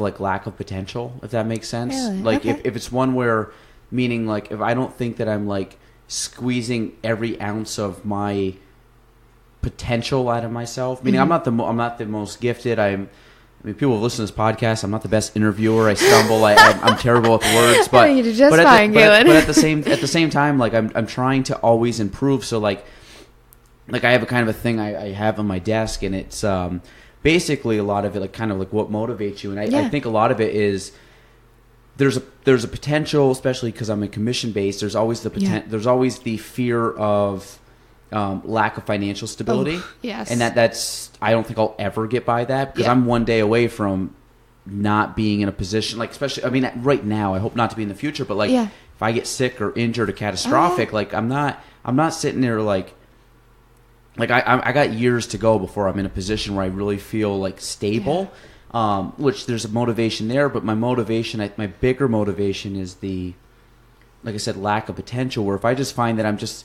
there's days, and I have them, there's days where I'm like, why did you do this? Or why did you do that today? Or why are you wasting your time doing this, that, or the other thing? Because I know it's not allowing myself to hit the potential that I could. Yeah. The other factor, which you said, is I know I'm really good at what I do. Like I have the belief, maybe I'm not, but I have the belief. I have the belief that I am, and obviously my track record so far is is validated it. But like I had the belief that I'm very good at what I do, and I believe that I have a skill set that other people don't have, that other people do need. Meaning everybody lives in a home. Yeah. Like, whether or not you might not buy a home, but most people, I would say if you polled them, majority would want to own their home at some point, or they're moving down.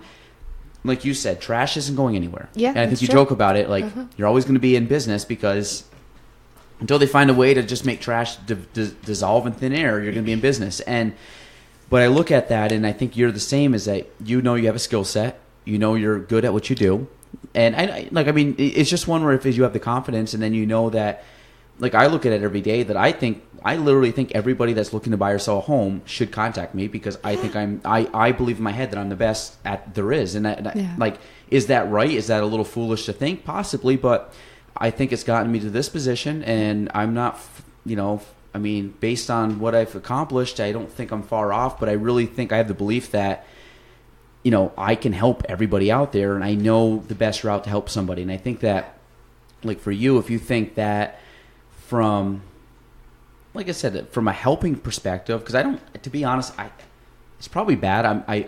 I semi know budgeting. Like I do a little bit, but like I don't know how much I'm going to make this year. I really don't. Like I might have a general idea. Like I'll probably make X, Y. Like I mean, like a range, but I don't even know what I make on a commission check. Like I do. Like if I really broke down the numbers, but like my actual income. Like I have my board up there that I actually have I have all the.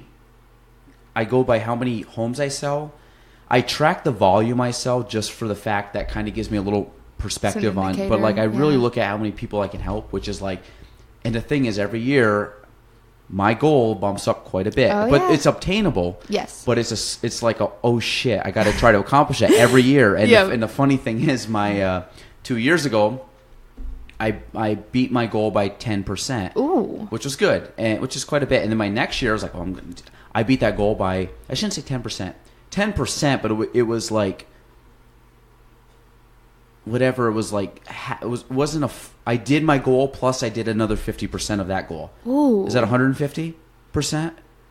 I think it would be because it's not double. It was like 1.5 times what I did the year prior. I think so. Or whatever. It was good. It was a good jump. But then I ended up wanting to do the same thing, and my goal, what I wanted to do, I doubled it last year. So then if you go back 2 years ago, then I kind of look at it, I'm like, oh my God, I've like over doubled what I had then, which I just thought back then was big. So like, what do I do this year? I do the same thing. So like, I'm hoping I accomplish it, but like, I'm telling you, like come November, December, when I make that goal, like I'm scared shitless because I don't think I'm going to hit it. But then but then in the back of my head, like you said, it's obtainable because I break it down to every day and every action and everything that I do. I try to work towards it, knowing that, I'm not going to accomplish that just by like doing this. Like I got to really break it down. So when you goal plan and goal set, is that something that you focus on? Like you break it down. I mean, do you break it down by? You're probably like me, like, hey, I got to make this phone call, or I got to, or I got to meet this client, or I got to do this, or it could even be like. I mean, I'm sure you've been in sales. You've been rejected. So like, I kind of look at that like I get rejected every day, and I have like my skin's pretty thick. Like, it takes a lot to really get under my skin. Yep. But have you had that factor too, where it's like something gets thrown in your face and like, good, like I'm going to help somebody else, or I'm going to do something different? Yeah. It's interesting. So many layers of that to unpack. But one of the things I firmly believe in from any kind of, whether it's sales or management or anything of that nature, I think your goals, particularly those who have financial goals, need to be achieved from a behavior-based standpoint. So your goals should be behavior-based, because if I'm going in to meet with a customer and I'm like, oh, shit, man, I got to make $10 off this guy, like, then I'm not making the decision from, that's not my value standpoint. I'm not going to try to squeeze some money out of a guy. If he needs the service and it's the right service at the right price for him and us, then we'll have business. Mm-hmm. And if it doesn't make the $10, well, then I got to go find somebody else to meet the difference or whatever. But so I try to do behavior-based things, which is interesting because when I originally started in sales, we actually had the behaviors already planned out for us. So here's your financial goals. The company believes these behavior-based goals will equal those financial goals. On my job now, we don't have that. And we actually, we're going through some training with a company that I've done training with before, some sales type training, that is helping us try to craft those behavior-based goals. So I try to do a lot of things. I try to do them on a weekly basis because a month is too far out, but a week, I can't do a day by day. Like, my day is not the same every day. Yeah, so great, yep. Try to bring it down to the weekly basis and try to keep something consistent and achievable, because you can always grow it. Mm-hmm. And so I'm trying to work on some of those behavior-based goals that I know lead into the financial goals, and then reassess, like check the finances as, did I make the right decisions on what behavior-based goals that I had? Did I achieve my financial goal? If I didn't, did I shoot high? Did I shoot low? And adjust from there. But on so many levels, like you were saying, from, if you get rejected and you're like, oh great, I'll just go work with somebody else. Mm-hmm. One of the things that I've been really focusing on in my work now has been really difficult, because I come from a standpoint of wanting to help people, and I'm realizing, like, you can't help everyone. Mm-hmm. Not everybody wants to be helped. You might not be the right solution for everybody.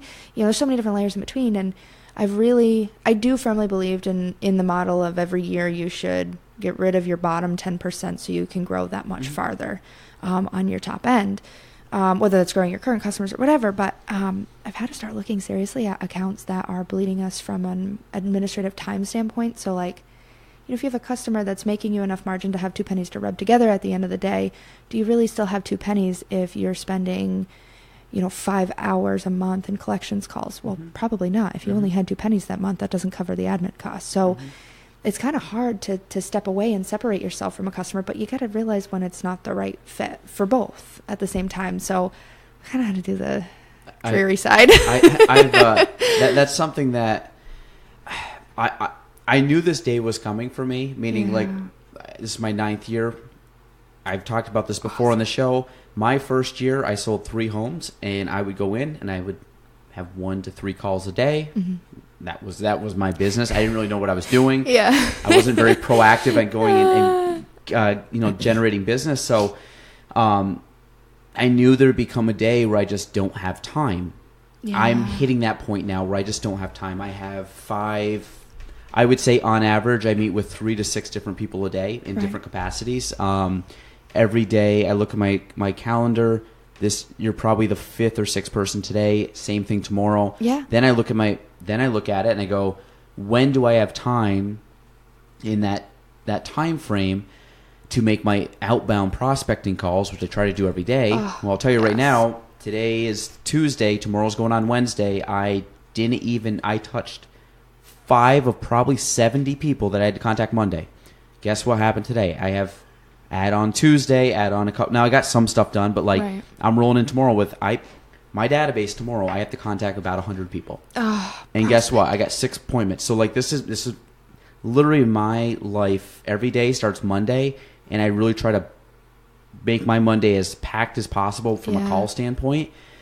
And unfortunately, this Monday I wasn't able to do that. Like I just had stuff that like I couldn't push people. Like I'm not going to push a client off that wants to see something because I got to sit here and make calls and do stuff. The whole purpose is to get them to that position. But I'll go. I'll get to the final week, and I'm getting to the point now where I'm going through a week, and it's like I didn't get even I didn't accomplish 30 or 40% of what I needed to accomplish. Well, that's what it gets rolled into the next week. And then, so I think what you said, it's like, should I, but I'm always, I think part of this is just me as it's been my mindset for 9 years is not to say no. I'm a big yes person. Like I want to help people. It's tough though. So I get someone, like I've gotten to the point now that I'm kind of starting to grow a team here that I can start to hand off stuff more, which frees me up. Yeah. Because I've always had this in my head. Do I not deal with a client that's looking at a lower price property or looking at something that I don't make a big, someone yesterday went and looked at a place, about a half hour away. Really not a high-end property, was probably going to make not a lot of money on it. Right. I went and showed it. Part of the reason is I've been dealing with her for 5 years, and I have a loyalty where could I have sent that and just handed her off to somebody? I could, but there's going to be a point where I know I won't be able to do that, but I try like hell to try to, and I think part of it is just I'm very loyal to my, like, people that I've worked with. They've bought a home before. They want to see something. I got a buddy out in Malone. I don't go out to Malone that often just because of the time. I mean, if it's worth my trip, sure, I'll sure as hell go out there. But to me, like, to go out and just see a house randomly, I don't do it. Now, this guy calls me maybe once a year, every 2 years, because he really wants to see something. I know he financially can do it. I know, like, and he's a great dude. I love talking to him. So I'll make the trip out there to go see him. But, like, is it worth my time? Is it the best allocation of my time? Probably not. But it's a factor of, he also bought a home for me in my second year in business. So I have like a loyal, awesome. Like I think at the time that he bought a home, that might have been my biggest sale to date at the time. And that's cool. Yeah, but it's like you got like the factor of like I know at some point I can't do that. At some point I'm really going to have to, even a lot of the people that I'm working with now, I'm probably going to have to hand off to newer agents coming in, which is great. That's what I ultimately want for the company. But it's kind of like I have a hard time. It's almost like giving away your baby. Yeah, it's like giving away. And I mean, I'm also one, I'll prospect and state. I mean, anybody that knows me, the amount of people that have said, honestly, we're going with you because you've been talking to us for 3-4 years when we told you we're 3-4 years away. I'm very big on, like, I will literally stay with you until you tell me, hey, kid, beat it, or we don't like working with you. But I mean, it's gotten to me where I am now, but it's the time. The time is so finite right now that with a child, with a family, one on the way, it's like, I would work here till, I love what I do. I would work here till 10 at night every night, but I want to go home and see the kid. Weekends I try to spend with family. Yeah. I would work all weekend because I love this stuff up here.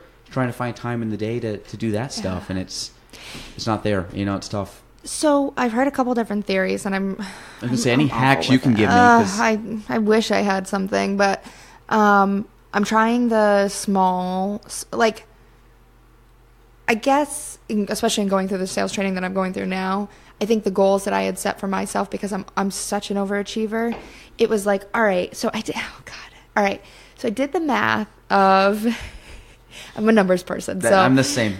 We're very similar, so this is kind of like just talk. I like the stuff I say. I know Nicole's going to say, yeah.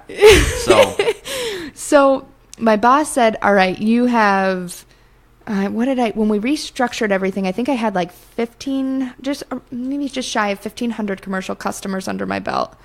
And that I currently have. That's not any of my growth goals or anything else that happens in between. Of the regular customers that I have, structuring, okay, this section and this section are customers that we want you to have face-to-face visits with, and we want you to have, of this section, we want you to have this many visits and this many visits for this section, based on the complexity of the types of services we have there. So then in my head, I backed out how many hours a week I have available if I were to work an 8-hour day, because that still gives me time for my admin, because I'm usually like a 10-hour day plus. Mm-hmm. But in an 8-hour driving day when the businesses are open, minus drive time, which actually I gave like half a shake to drive time. Like, I'll only be like an hour on the road every day. Yeah, that didn't work. But minus, sick time, whatever, the time that you take off from work. And then I think I ended up giving myself like pretty much just shy of a couple weeks of the year that I wasn't going to be working, or that I'd be in sales training, or that I'd be off-site from a company standpoint. And then I shook it down to agreeing that I could be in front of a customer for 6 hours a day, 4.5 days a week out of so many weeks out of the year. And he literally did the math. Okay, so if my A customers, I think it's going to take an hour with, and I need to visit them 4 times, how many A customers do I need to visit a month, a week? The same thing for my B customers, which are like the 2 focuses that I have. And I literally shook it out. I'm like, okay, so I need to see 20 customers. I need to see 20 customers a week. And that, having the math behind it made sense, but I never thought that the original goal might not have. Because realistically, while I said, oh, my A customers may take 1 hour, most of them take 20 to 40 hours in total. Yeah. When you've got the follow-up and the everything. I mean, like, I joke that, like, I had to find a home for what ended up being 58 tons of bubble bath. But, like, have you ever tried to find a home for 58 tons of bubble bath when you can't dispose of liquid waste in New York State in a landfill?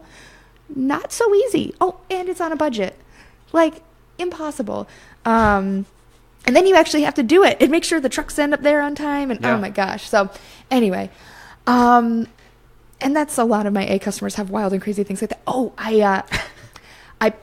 we pulled out lithium batteries out of 10 pallets of e-cigarettes. We pulled the lithium batteries out of and shredded the plastic, the remainder part of the plastic, and we're actually able to recycle 10 pallets of e-cigarettes.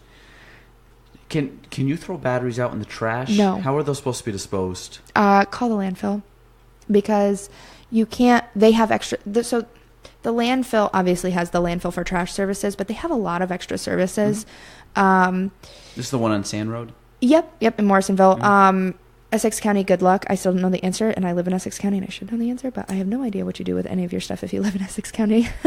But I would call the landfill, because usually, like, you should stockpile them, and they can help you find a home. There are companies. I work with, actually, it's a guy who does shredding services over in Vermont, and he does a lot of odd jobs on the side. And so he'll help me get rid of batteries, like when I have commercial customers who have like a milk crate full of batteries or something like that. But no, you're not supposed to put them in the landfill.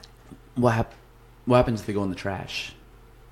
I mean, it goes in the landfill, and then it would be like polluting or whatever. Exactly. Yep. Okay. It's really, really bad for the environment if you do put them in there. Certain batteries are, I don't know if I think Dylan, our ops manager, I think he said they were like an explosion hazard. It's a fire or explosion hazard, which sounds funny, but we've literally had someone like at a, not from batteries, thankfully, but we had someone at a campsite put embers in a trash, and it was hot enough to still be able to start a fire, but it didn't like start a fire in the can that they put it in, and that can ended up in our truck, and the load caught on fire. And like, if you can imagine before they ended up going in the new cell in the landfill, when you were up on the top of the mountain, you imagine you open a truck that didn't have much oxygen in it, it's on fire, you start dumping it out in high winds. Imagine what's going to happen, so. Have you been up the top there? Yes. I did. It smells like death. Okay, it's so not that bad. It smells like death, and when I went up, there was about 2,000 seagulls. Yes. Someone's sole job, and I'm super jealous of this girl, she sits up there with a 22 and shoots down the seagulls. Really? Yep. Okay, I think she actually does other things in her spare time, but like, totally seen her up there shooting the 22 at the seagulls. I'm like, dude, that's a gig. There's a lot of seagulls up there. There's a lot of seagulls. We were basically cleaning out our old house. We had we borrowed a mini dumpster. Mm-hmm. We went all the way up there and dumped it. I thought it smelled bad. This was like September. So we're going to do frame of reference here. Okay. Of all the jobs in Casella, there are some jobs that are better than others. Is that part of Casella? The landfill? So Casella manages the landfill. It's totally separate from us. Mm-hmm. Like, they explain it as like our companies in different silos. So it's a different silo than the hauler. Technically I work for the hauling division. So we move the trash and we're the trucks. Okay. And the containers. But the landfill is partly managed by Casella, and then Clinton County and Schuyler Falls. Okay. But yes, so of all the jobs in the hauling side of Casella, not many of them regularly are climbing in the trash all day. the first thing I need to do at every single customer that I go see is actually go look inside. So if we can equate smell from a seafood restaurant out in a hot blacktop parking lot on an August afternoon to the landfill, that would be, which seafoods we're gonna put it at about a 9.5, because I believe there's probably worse that I haven't smelled yet. The landfill's about a 1.2. Is that bad? I mean, when you open the can and you see maggots, like, Maggots do smell, but I don't. No, I'm telling you. Landfill was nasty. No. I want to put it at a 1 on a scale of 1 to 10. Oh, I don't know. All right, so funny story. I ride with the drivers like once a month or so to at least get to know them better and get to know my accounts better and whatnot. And on one of the very first rides I went on, they took me to a seafood restaurant on an August afternoon. On a very hot day. There's your reference point, yeah. And the driver doesn't say anything to me, and he's been doing this for like 15, 20 years, and he just sits there, and like they're all waiting, like, here's this young sales girl, watch her run. And I've been up since like 4 o'clock in the morning. Like they start work at 4 o'clock in the morning, which means I probably had to be up at 2. So I'm sitting there, and I'm tired, and I'm trying to like, act excited. It's 2 o'clock. Where's my coffee? I haven't taken a bathroom break or a lunch break. What am I doing? And he just lifts up the can, dumps the can, smiles, and then all the goo comes running down. On you? No, on the side of the truck. Jesus. And I'm like, and he just sat there and he looks over and he looks back and the wind blows, and I was like, I'll be fine. It's not bad, Terry. It's not bad. Not bad. You don't have a bad job. Love it. This was your first Yeah, and stop? of course, like, he's wanting me to like start crying, fetal position, like scream something profane, and I'm like, just, yeah, doing good. So I asked that because Nicole is making like the reference, like it's like raining down on her, and I'm like, what? No, on the truck, but there's windows everywhere. Oh God. The goo's close, okay? The goo doesn't smell good when it's close. When I went up and dumped the trash up there, I looked down. I had this like goo on my pants and my boots, and I didn't know what it was. And I don't know if a bird shit on me or I don't know what it was, but it was like tarry and gooey. And I tried to like scrape it off on something, and it took me like a couple weeks before the stuff on my boots actually scraped off, and it literally looked like gum, but it wasn't gum. Huh. It was like a white gooey substance that it stuck. Really? This was at the you must top. have stepped in something then. I stepped on something, but it was on my pants too. Ew. So I don't know what it was, and it was. We're at the top of the man-made trash mountain. First time I ever went there, but there is a. It's an experience. I mean, I'm glad I went up there, but I don't. I mean, that's me. Yeah. I just. They're not there. They're not up on the mountain anymore. What do you mean? So they stopped building on that cell. Well, when this would have been last September. So when I went up, they had a whole another hole that was getting out of the plastic. So they're probably dumping into that. Yeah, it's the new cell that they started. Okay, so I was on the original or one of the I don't know the last. As Meg would tell us, the OG. Yes, so it's been the new. It's retired now. It is. That cell. So that was where it went up, but it was It's kind of funny because I didn't know this. My reference points, like the part of the county that I didn't really know very well was like Morrisonville out to Peru, Peasleyville. Like I wouldn't really have to go out there unless I'm like doing show. Like this was like probably a few years back. Okay. So when I first, Gina was from Morrisonville, so when I first met her, I would like pull up and like on Banker you could like look out, and it was like a weird part of the year where I'm like, why is that hill white? And I didn't realize like it was the the top of the landfill. Yeah. And I'm like looking up there, and like it literally looked like a snow top mountain. Yeah. In like the middle of the summer, and I'm like, what is that? And I don't know why I never put two and two together. And then I realized I'm like, oh, okay. Like it didn't take long for me to realize it, but I never recognized or I never saw that before. Yeah, I don't know. That's my experience with trash. There's some things. That's why I'm asking Nicole as we're going along. But I'm going to change up some of my recycling habits. Yes, please. To not pollute our world. I will give you a visual that I hope sticks with you. When you put your zero sort recycling into your container and we haul it away, we end up taking it in a tractor trailer load to a recycling facility in Rutland, and it's like a system of conveyor belts and different electrical mechanical processes that like help separate it out. but it's not perfect, which means there are people standing on that line. Which means if you put schmutz in a container and that container goes in our container and it goes in a truck and it ends up in this warehouse and it sits for a second before we get there, Pepe Le Pew thinks that's home. And you may or may not get a whole bucket load if you're the first guy on the conveyor belt, or the first couple of guys on the conveyor belt, that has Pepe Le Pew in it.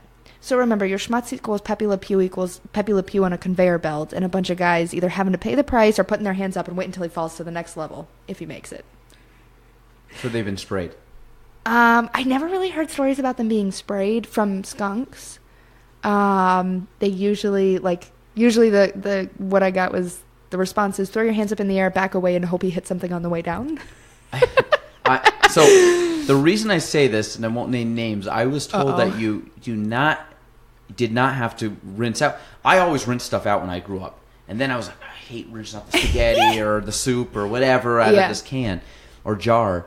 And then, this was a few years back, like, no, you don't have to worry about it. We just sort through everything and it's all good. So I'm like, oh, I don't have to clean it.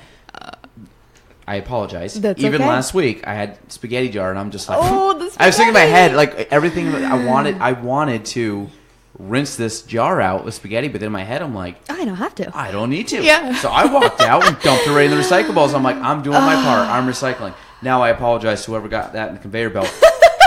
Batteries. I'll work on that too. Yes. So there's a few things. I'm not. My lack of garbage changing has been different, or we'll get better. So, Nicole. Yes. We'll get away from work. What any hobbies that you do that we don't know about? Obviously, I know you like hiking. Yes. You like skiing. I do. Are you a 46er? Not yet. Is that your goal of yours? Yes. Okay. Where are you at now, you think? 18, I believe. I'm at 18. Okay. How long have you been hiking those? 18 over how many years, roughly? Quite a few. I think I started when I was maybe 21, 22. So maybe over the past, I don't know. Were you in Lake Placid at that time? Yeah, I started, I think I did my first high peak when I was maybe senior year of college. So you traveled to come do them? Well, and that from was Potsdam? Yeah, that's why I ended up moving to Lake Placid, because I would literally drive an hour and a half to be at a trailhead at 6 o'clock in the morning. And if you're going to hike all day long, when I was in college, was I still in college at the time? Yeah, I think I was still in college at the time. I ended up doing a 14-hour hike over 3 high peaks. It was a 20-mile trip, and we left before dawn, and we got home when it was dark. And I was just so exhausted. You started worrying, could you get to the trailhead in time? Would you be too tired driving home or to the mountain? Yeah. Would you have enough energy to get off the mountain? And usually the stuff that I started going on was really far out. And I've done a fair amount of hiking alone. I did a lot of my high peaks solo hiking. And there's not a lot of places that you can bring dogs. Or that there are 46er dogs out there. I don't confidently know the rules, and I have small horses, so I don't always feel comfortable bringing him with me. So if you're alone in the middle of the woods and you're 10 miles out, you don't just pick up your phone and call 911. And I really didn't want to be in the papers and be the guy who got lifted out in a helicopter. So, so I moved closer because I was. Yeah, makes sense. I mean, what do you get out of hiking? Why do you like hiking? I like the exercise of it for sure. Believe it or not, to me, hiking those really, really long stretches and high peaks is probably more challenging than prospecting and making cold calls, because it is so defeating to me. I'm not a crazy fit person, and I've never been. I've never been a person who would go to the gym regularly or exercise regularly. I just love being in the woods. And so to be able to accomplish that when I'm not the most fit person out there, and have to go through those mental phases, especially when you're hiking alone, of just keeping yourself uplifted and positive, and that whole self-talk that you have for 14 hours alone in the woods. Do you usually go by yourself too when you do these? I would say 50-50. Yeah. I'm for a while, I haven't been doing as many over the past couple of years with work and stuff, but when I was younger, end of college and early after college, I did a ton alone, and I would just go and go and go and go. which is just a neat experience to have the independence and the confidence. And like, I'm scared of the dark. So especially I'm scared of the woods at night. Like, when coyotes are following you a little far on the outskirts, like they're there. There's nothing you can do about it. They're there and you're alone in the woods. Like, freaks me out. So I just like being able to push myself through that.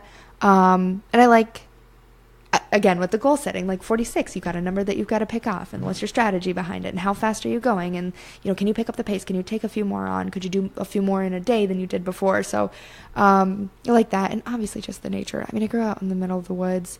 There's a couple places that I've found in the Adirondacks that were so remote that by the time you got to the mountaintop, unless there was someone on a neighboring mountaintop or the one that you were on, you could do a 360-degree turn and not see a single building, a single power line, a single road. You're out there.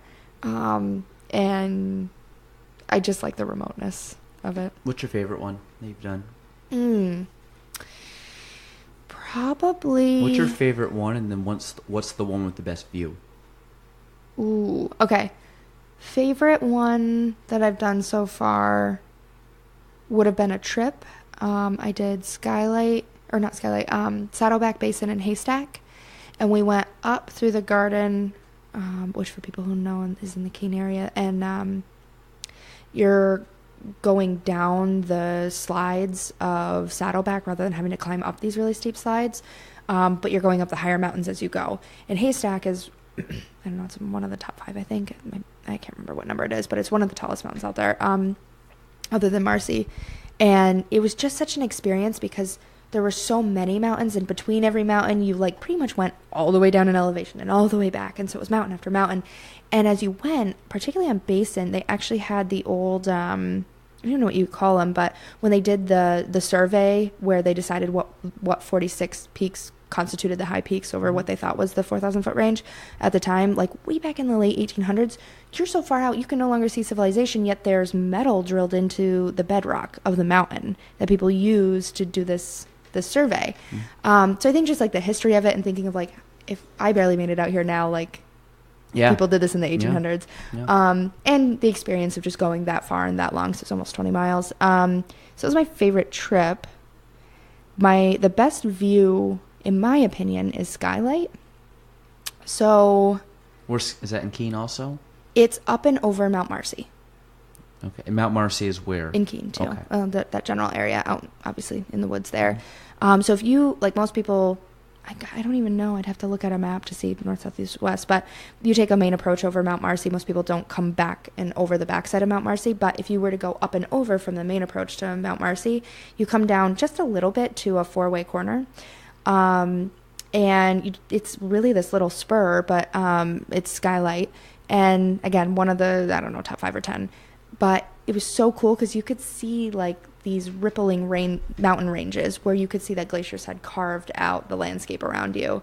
It was just really, really neat. And again, super, super remote. We hiked through a bog. So we went by Lake Tier of the Clouds, which is the highest elevation feeder lake for the Hudson. Starts there at like 4,000 feet or above 4,000 feet. And there was like a bog above 4,000 feet. And I love swamps and bogs. I think they're super cool. So you're like walking on these planks floating through bogs, super, super high up in the middle of the woods. So yeah, really cool experience. I love it out there.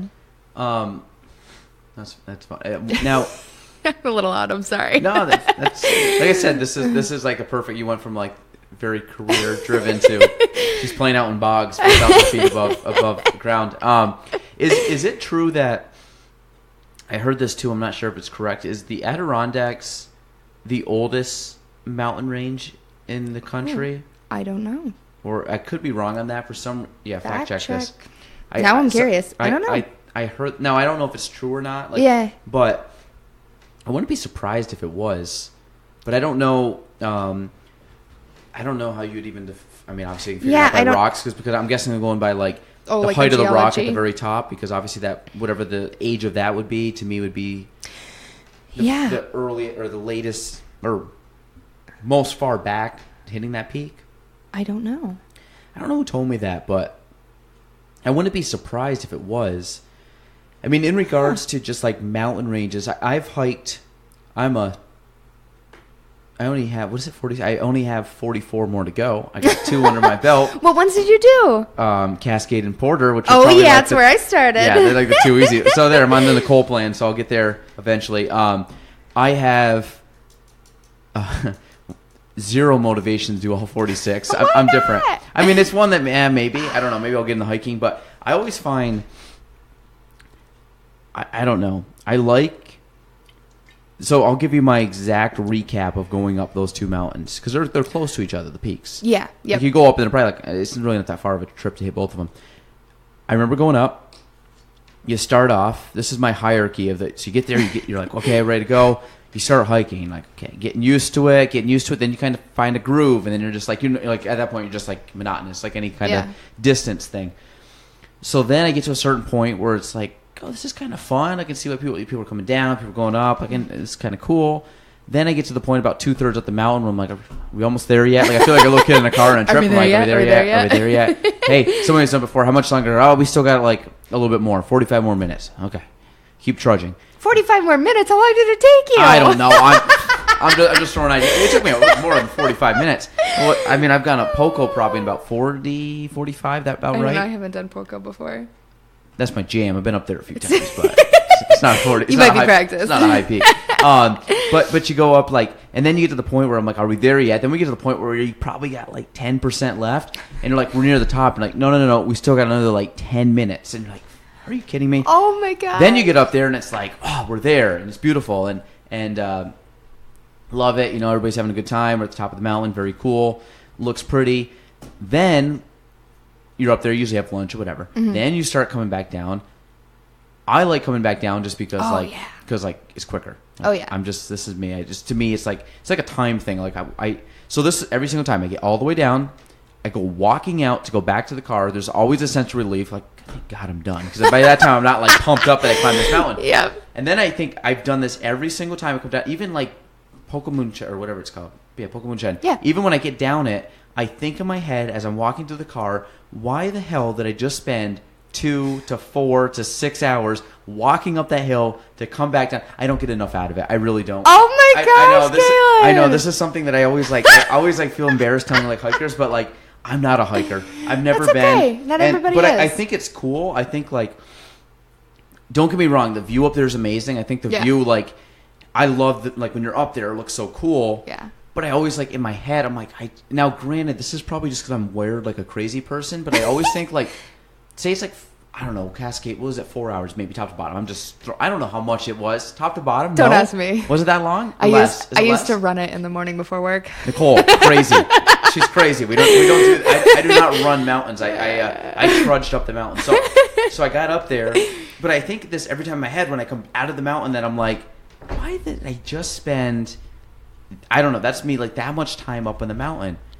I don't know. Because it was peaceful. Because you got away from cranky people. But then I think about that. Like I get it. Because when I hike, my phone's probably don't have service to begin with. But I turn my phone off. Like I don't even look at my phone. When I get up there, I'm like 50-50 on whether I even take a photo up there. Really? Yeah, I'm not like getting my Instagram photos up there. Yeah. I think all the photos that I have that have been up there were people that sent them to me. I just like I really like just like zoning out. Yeah, and like absolutely. Going up. I don't wear headphones. I just like because usually I've always hiked with people, which is one. So you're talking, which is nice.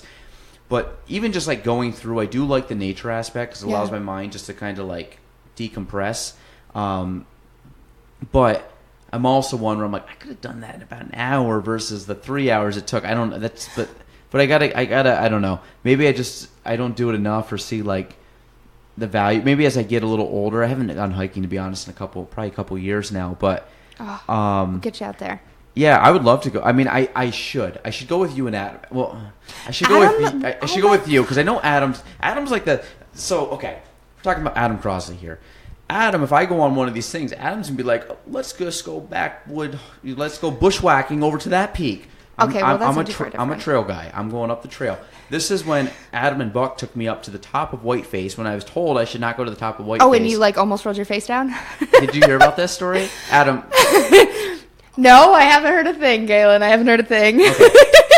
So we go up to the Chamber ski day. I haven't skied in 2 years. I go to Whiteface. I've been scared to death to go skiing at Whiteface because I've been a Titus guy. I can ski every trail at Titus. Many hills, my friend. I'm comfortable at Titus. I'm like, Whiteface, I can't do Whiteface. I swear to God, ask Adam how many times I've been talking to him about, can I do Whiteface? I'm like, yeah, sure, come up with me. Go to Whiteface. So I get there.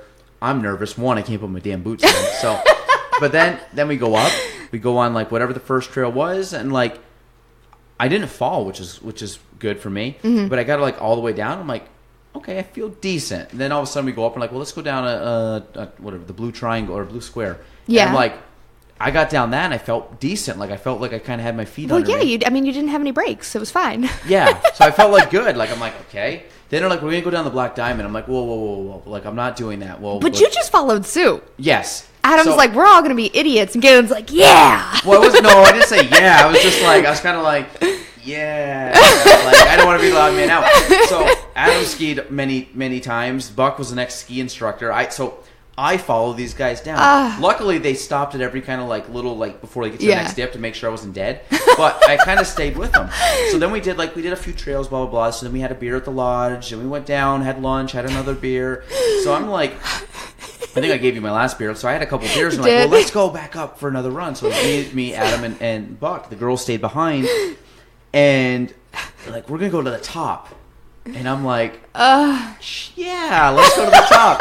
So we get all the way to the top, and anybody that's been to Whiteface, I mean the top, like the one where they get up there and there's a sign that says the start of the Olympic whatever race. Oh yeah, so okay. I'm looking at that, I'm like, this is my like sixth time in my life on skis. I should not. You're going on an Olympic run? Yeah, like maybe fifth or sixth. I have not been on a lot. So then I get up there, and you take a left off the ski slope. And people, again, that skied, you can vision this. I think if you go straight down, that's the run I was told to take if you ever go up there to go down it. I don't know which one it is. Yes, I have an idea. I don't do that often. So but what do Adam and Buck do? They go down and then take a quick left and basically just drop off the face of the earth. Oh, no. And literally, like, I was the last one off the ski lift, so I'm, like, kind of behind them. Like, I don't know the mountain. I don't even know where to turn. Yeah, you don't know how to get off. So all of a sudden, like, I'm there. Adam just goes, whoop, whoop, down the thing. And then Buck goes, whoop, whoop, down the thing. And then I'm like... So in my head, I'm like, well, here's the fuck it moment. I'm just going to go.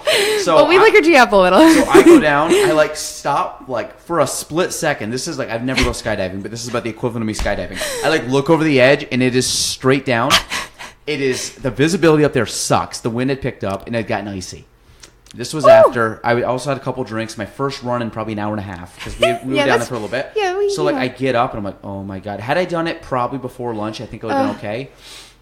I go down, carve a little bit. I hit a point where I hit some ice and just spin out, lose a ski. No. Luckily, the ski rolled down right to me where I didn't have to move and I could just catch it. Well, then I tried to put my ski on, and that took a few minutes because it's so slopey that I couldn't like jam my foot down to this damn thing. And so then I finally get it in. I'm like, great. So Buck's like, okay, I'm going to wait for him. Adam was already down the bottom. Oh, yeah. Adam's like, screw it, I'm going. Yeah. So Buck's up there waiting. So I kind of go down. I'm carving a little bit. Well, I'm not going a little as wide as I should. I hit another spot. Well, instead of just like spinning out, I probably flipped over. Oh, it's a yard sale. Oh, God. I flipped over 6 to 10 times that I could probably remember. Oh. And I'm just like hitting. And luckily I had a helmet on. Yes. I got done. I didn't realize my goggles had snapped off. I luckily kept... Did you lose your goggles? I lost. No, they stayed on my head. They stayed on, luckily. Oh. The back where they were connected popped off, which I didn't realize till later. Mm-hmm. Lost both my skis. only kept my poles because they were on my hand. And like kind of like I finally like kind of stopped where I slid. I don't know how far I actually stopped, but like kind of looking up at Buck. Buck was pretty far behind me. So I probably fell a good 50 yards maybe, I'm guessing, down this hill. So then finally, like, I'm kind of like disoriented, but I'm like, the first thought as I'm falling down this hill is, I like, don't break anything, don't hurt your, like, because there's no control. Like, I'm literally just flipping. I know, so and you're like, flipping at a high speed. And I'm like, so Buck comes down, gives me my skis, I get on my skis, I'm like, okay. I still have half the damn mountain, like half this like portion to go down. So I luckily make it all the way down. Yeah. So then I meet down there, and Adam's like sitting there, he's chit chatting with some people, and he kind of looks at me. He goes, how was it? And I go, well, he goes, you took a spill, didn't you? I go, yeah. I said, oh, did you see? He goes, no, I could just see the big cloud of white snow coming down the mountain. So I ended up at that point. I don't even know. We're at the. I think it was Skyward.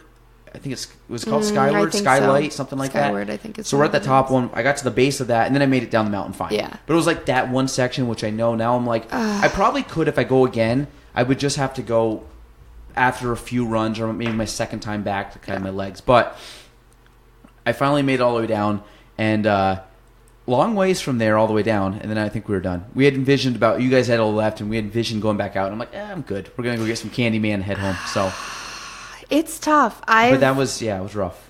Skiing, like I've taken so many falls skiing, and I told you. You said you had a bad one at one point. I've had several bad ones, and like when I was a teenager, I dislocated my thumb skiing and got a concussion, and like woke up halfway down the mountain, like realizing my thumb's dislocated, like not remembering where I was or how I got there.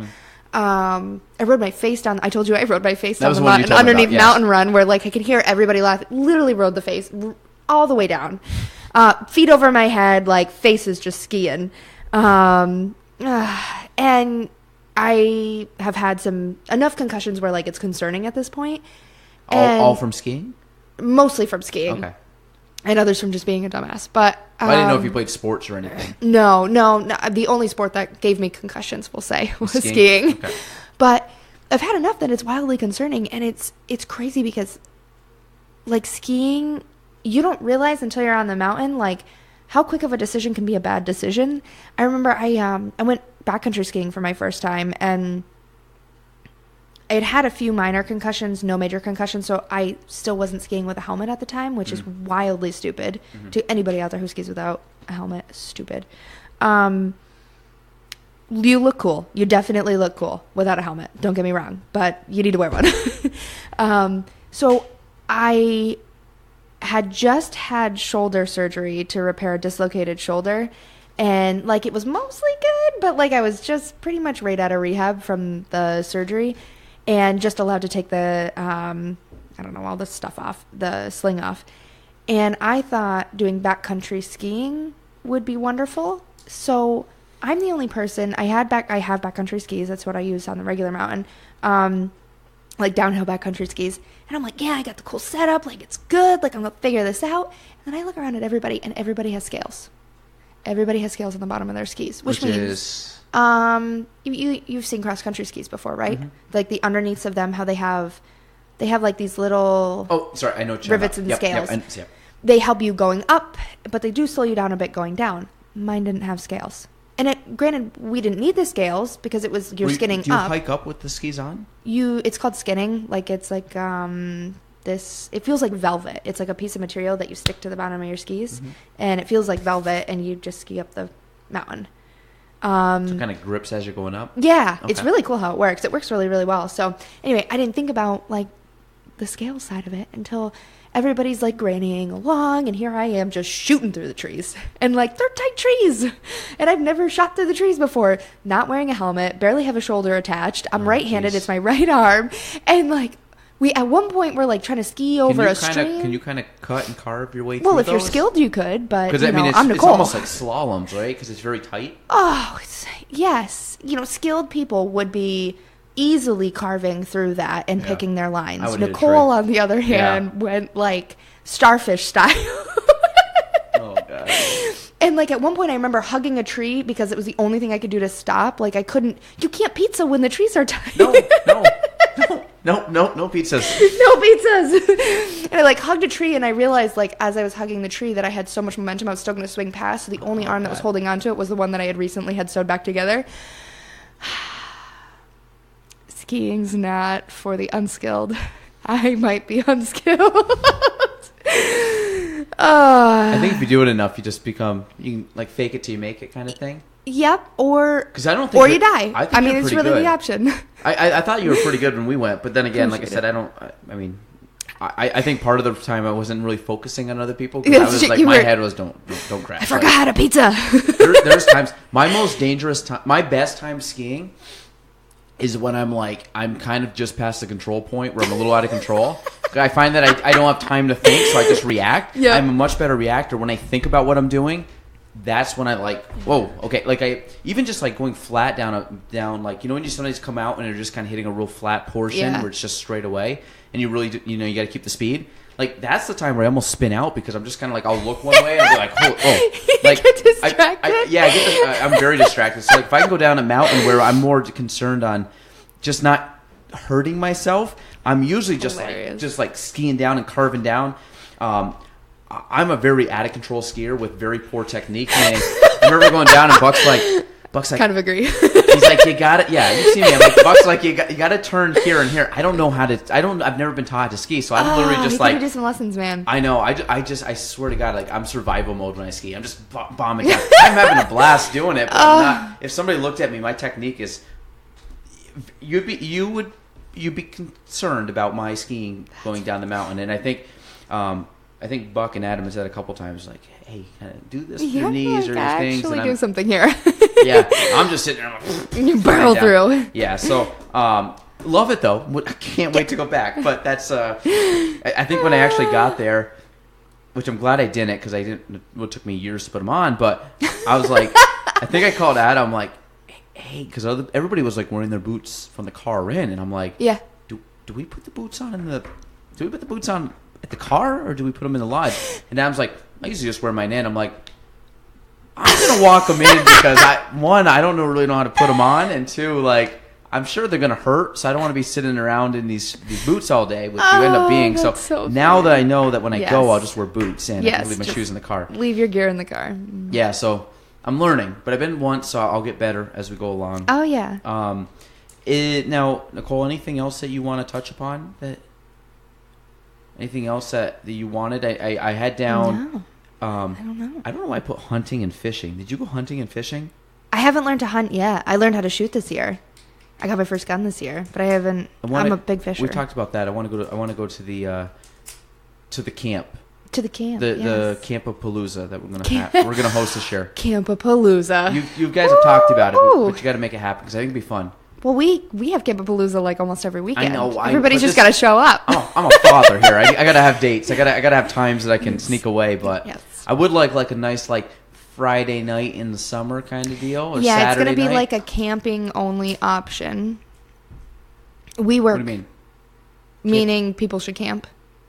Oh yes, yeah. Yeah, like not a drive home situation. No. Like I'll borrow like a tent because I know I don't have a tent. You don't mostly Adam.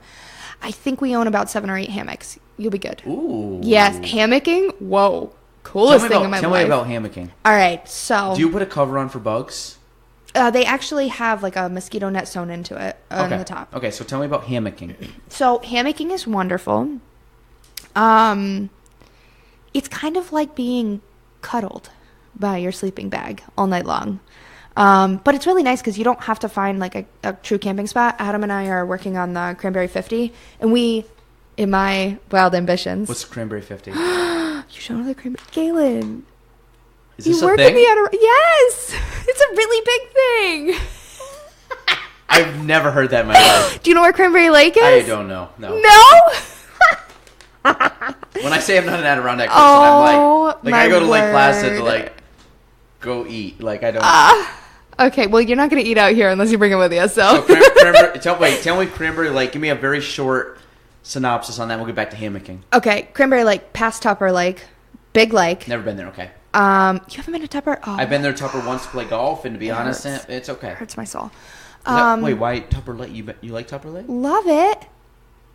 Dude, there's like skiing, snowmobiling, cool people, food, is there skiing? beer. What's skiing down there? They actually used to have a mountain there, Big Tupper. Oh. They don't have lift service there, but you can skin up and ski down. Maybe we can do a day trip to Tupper. Yeah, it'd be cool. Like maybe not like skiing, but like just like drinking, go ham. They have like the lumberjack. What's it called? The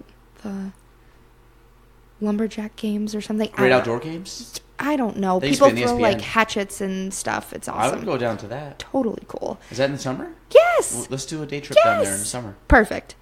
That'd be fun. Yeah, it'd be really cool. So Cranberry Lake. Cranberry Lake is just past Tupper Lake, and there's a trail that goes all the way around the lake. Cranberry Lake is huge. The trail that goes all the way around the lake starts in Cranberry Lake. Well, depending on what side you go. Can you Google Cranberry Lake? I just need a reference point while you're talking. So it goes all the way around the lake, goes all the way down and around, and you end up on the other side in Wanakina, and all the way back through to Cranberry Lake. So you're hiking 50 miles. The trail's 50 miles long if you do the full loop. Okay. And I thought that we were going to do that in 3 days. I think I predicted that we would do it in 3 days. Wait. The Cranberry Lake 50, complete it all. It's 50 miles around. It's 50 miles around the lake. And you would hike the whole thing in 3 days. So you're just basically hiking along the shoreline. I'm going to show you. You hike along the shoreline for a ways on the eastern side of the lake and the southern side of the lake. And then on the western side of the lake, you end up going up and around the Oswegatchie. And then back into Wanakina. And then you hike from river? Yep. Okay. And then you end up in Wanakina. And you hike from the town of Wanakina to Cranberry Lake. And in through the towns in the woods. Oh. Okay. So anyway, you get a patch when you complete it. It's like a wild feat, like you've hiked 50 miles in the like some of the most remote wilderness. And all right, I'm trying to pull this up. Oh, that's not what I want. It's a cool case background too. Oh, thank you.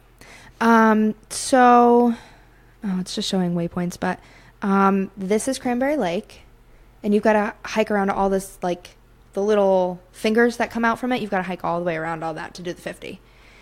So anyway. Oh, so like that's a bitch to go out there. Oh, yeah. And that's where the Oswegatchie is. So you actually go a little farther west. So you're hiking like a really long ways. And it's super, super remote out there, especially on the south side of the lake. But we ended up hiking this, and it was like in the mid-range of my hammocking career, which is new to me. And I will tell you, hammocking, when you have hiked like 10 or 15 miles in a day with a really heavy pack on your back, feels like a massage and sleeping on the ocean at the same time. And you don't have to, like, we couldn't find campsites. We were all the way out at probably one of the farthest points out. And where, like, either way you turn is 25 miles back home. And there were no campsites. There was nowhere to sleep. And we had the 3 dogs with us on top of it.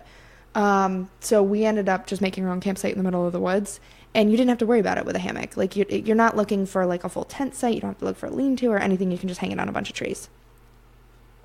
All right. Gaelan's lost in the sea of Cranberry Lake. Is, can you just kind of like walk around that road? There's a little bit of road going on there. There was part of it on the south side was a logging trail at one point. Like, I won't even say that. Like this whole section right up here has like houses all along it. No, you actually don't go quite that far in. So you go actually. Let me see if I can find the trail map for you. You mean that close to the lake? So you go kind of around those houses? Yeah, you. Is there? I mean, there's obviously a trail designated for this. Like it's marked out. Mm-hmm. And you have to do it in 3 days? No, I just I'm an idiot, but yeah. So that's the trail. So. The lake's really big, and then you're going to make that trail a lot bigger. Holy crap. Okay, so it's remote. Yeah, so that south side, you're not even going down the water. No, not at all. How come you go that far out? You said there's mountain range there? So on the southern side, like all here on like the northeastern side, there's really cool, like super remote spots, really beautiful spots around Cranberry Lake. But then there are a couple ponds. Like we ended up like right here. Wait, so you've done this? I've done half of it. Well, a little over half of it. Wait, was that when you said you went to the 25-mile mark? And how'd you get back? Well, we did find cell phone service and almost waved the white flag, which like we've got a lot of pride to be in the woods, and we're really proud of being like woodsy people, and like nobody gives up. And I was in so much pain. Like I have really bad foot issues, like and didn't practice ahead of time. Had brand new boots on. It was horrible. Like I still have bruises on my feet from doing this almost a year ago. It was so bad. I don't know what I did, but it was horrible. And I wanted to call it quits. We were going to call his parents to have them bring their boat and boat out to us to the one point that we were at. And I was like, man, I can't do it. I can't give up. I can't give up. But I was literally in like screaming, crying pain by the 25-mile mark. And like the dogs are chasing after people. Like I can't even walk. Oh, you had the dogs too? Oh, yeah. Because of course you'd bring 3 small horses out in the middle of the woods. You guys are crazy. Idiots. But we ended up, there was like a shortcut to get back. And I will tell you, the whole point was hammocking was worthwhile because I actually survived the night the second night, by getting my little cuddle session in with my hammock. But we ended up finding a way that you could cut off one section of it. And it made it about a 30-mile trip that we had done in, like, I don't know, 2.5 days or so. But we still have a big section to complete. It's going to be almost 30 miles to finish it, so. So you can go back, finish that, and still get your patch? Of course. Oh, so it doesn't have to be continuous. No, you just have to complete all 50. What's the elevation change there? Is it not much? It was really insignificant. So it's pretty much just kind of like rolling, just going up rolling. And down. Yep. So what's the minus the new boots thing? It's not that bad of a hike. It's just distance. Distance, and it's been such a long time that I've hiked with a pack because I normally don't backpack overnight. Oh, true. I forgot about that. Yeah, makes sense. Okay. Because I had been doing all my hikes alone, to me it was a little too far of a stretch for me to completely backpack, like A to B backpack, and stay overnight by myself through that where it wasn't like an out and back. I've done some solo camping, but not like that. So, and it's also weight-wise, you have to carry more if you're going solo. So we split up between the two of us, but it's just been so long since I carried a really heavy pack that it slowed us down a lot. And the mental game of just, we're overachievers, so what should be done in 5 to 8 days, we wanted to do in 3. Yeah. And we had meetings the following day, so it's just like, am I really stuck out in the middle of the woods and can't make my meeting because I don't want to get a helicopter home? Yeah. It doesn't surprise me. Yeah. So what's hammocking involved? I mean, do you find just 2 trees at a certain distance? That's it. 2 trees. And then just tie it up, throw a tarp over if you think it might rain, and hop in. How high off the ground are you? Probably not high. How fat are you? I was say how much. As long as you don't get way down to the ground, right? So you probably put it probably 3-4 feet off the ground. I think I like mine like starting shoulder height, because even if you pull it taut, so when all the strings are up before you climb in, it's like perfectly horizontal. Still at shoulder height, I sink down enough that I don't want to be really close to the ground, especially like with the dogs, like Dax, the puppy, he'll sleep underneath of me. And so I don't really. You don't want to be bumping him. Yeah, well, he's a Newfoundland. Like, it's not like he's a tiny puppy, so yeah. I don't want to be sitting on the dog all night long. It kind of feels weird too. I think for like you can kind of feel the ground below you. You're not touching it, but you know it's close to you. Versus being a little bit higher up, probably has a little more like comfort. Need my vantage point. Yeah. Like, I ain't no critter's gonna climb up underneath me. But yeah, it's fun. It's nice. It is very relaxing. It's incredibly comfortable. Usually we sleep. You just have like a pillow that you sleep on, or just. No, you bundle up like a blanket or a hat or a sweatshirt? So I use a sleeping pad still, like you would use underneath your sleeping bag in a tent, because it helps. Like, you lose a lot of heat from your backside in the hammock. So I sleep on top of that, and then bring a sleeping bag with me. And I usually don't even need a pillow, but if I do, I'll just bundle up some clothes or a jacket or something. And there is a bug net that goes over you? Yeah, it's actually like weaved. It's sewn in, so it's almost like it's like a cocoon that you just zip yourself into. So when you flip in, it's not just rope that you're laying in, but there's like it's more built in. It's like a full. It looks like the material, or you have like a picture of the idea of a parachute material, the nylon. Yep. Or nylon. Yeah. Yep. Okay. So there's no like holes in it. No. I'm always thinking about the ones that you see like at someone's like backyard, the and you kind of like no. Okay. So yeah, I figured it'd be a little more rugged and actually camp like. No, that sounds pretty cool. So I think at Campapalooza. I like this. Is there'd be enough? I mean, there's trees I can I hammock haven't cut in. them all down yet. I know. The last time I went up there, actually, it was funny because when Adam bought that, it was like 5-6 years ago. It was the first time I ever went there. Yeah. Then the yurt burnt down, and then they had all this land. He cleared it all out, and all of a sudden he's like, "Yeah, remember like the yurt?" I'm like, "Yeah." I was like, "That's right here. And we're way up here now." And it was funny is like, I think I went up, like I said, for his sauna, which I basically was like just an extra set of arms to hold something in place. So I didn't really bring much. You helped out. It was good. It was good. I mean, it was nice. So we, helped. It kept Adam from falling off and breaking himself because he was trying to do too much. But wasn't very good. No, that would be fun. I think we should do that. Yes. Crosley bonfire would be good. Yes. Smoke some cigars, have some drinks. Oh yeah. That'd make me a happy. It'll happen. Happy camper. Yeah. So no, I think that'd be good. I'm looking forward to that. I think a nice like July, August night would be Oh, great. it'll happen. Don't you worry. Yeah. Okay. No, Good gang. I think I'm in. I think I'm in. Nicole, anything else you want to add? I think we've touched on quite a bit. Did you don't mind the podcast? I don't. You did well. You were good. You were actually really awkward. I was not as profane as I thought I would be. No, I like really toned it down. I don't think you actually said any kind of. I tried profanity. hard. I put on the mom voice. We put the explicit rating on. I've had some people that are very good, but knowing my friends and knowing some people, we've had a few that warrant the E on the podcast. So oh yeah. So yeah. which is fine. You know, we are who we are. So, but the one good thing about you is like you didn't get freaked out. Some people like don't know what to do with the mic. They hide, they duck, they like don't, they look up. Just wiggle around it. I sometimes don't make eye contact just because I'm just I don't know. Your own thought process. Yeah, I'm trying to figure out what I'm saying. But no, you did very well. I thought you did good on your first one. Not too bad listening to yourself. Oh, it's awful. You kind of got used to it though now, right? Doesn't it feel weird because like I can like step away like over here and you're talking, but it feels like I'm like like you're right there. Like I'm like in your like voice. It's very odd. If you've never actually talked and heard yourself get played back into your head, like even just like taking these off sounds so much different. And I put them on and it's like So that was cool. We had a good time. That's awesome. So I guess we'll end there. It's getting late. I want to go eat. I'm hungry. I agree. I think that you did very well. Appreciate it. I'm glad Appreciate you came the on. Invite. Yeah, I'm glad you came on and did it. So, guys, we will stop there. That is episode 20 of the Gaelan Trombley Show. We're out. Thanks for listening to the Gaelan Trombley Show. If you want to reach me, you can go on Facebook at Gaelan Trombley, on Instagram at Gaelan Trombley, and on YouTube at Gaelan Trombley. The spelling, GaelanTrombley.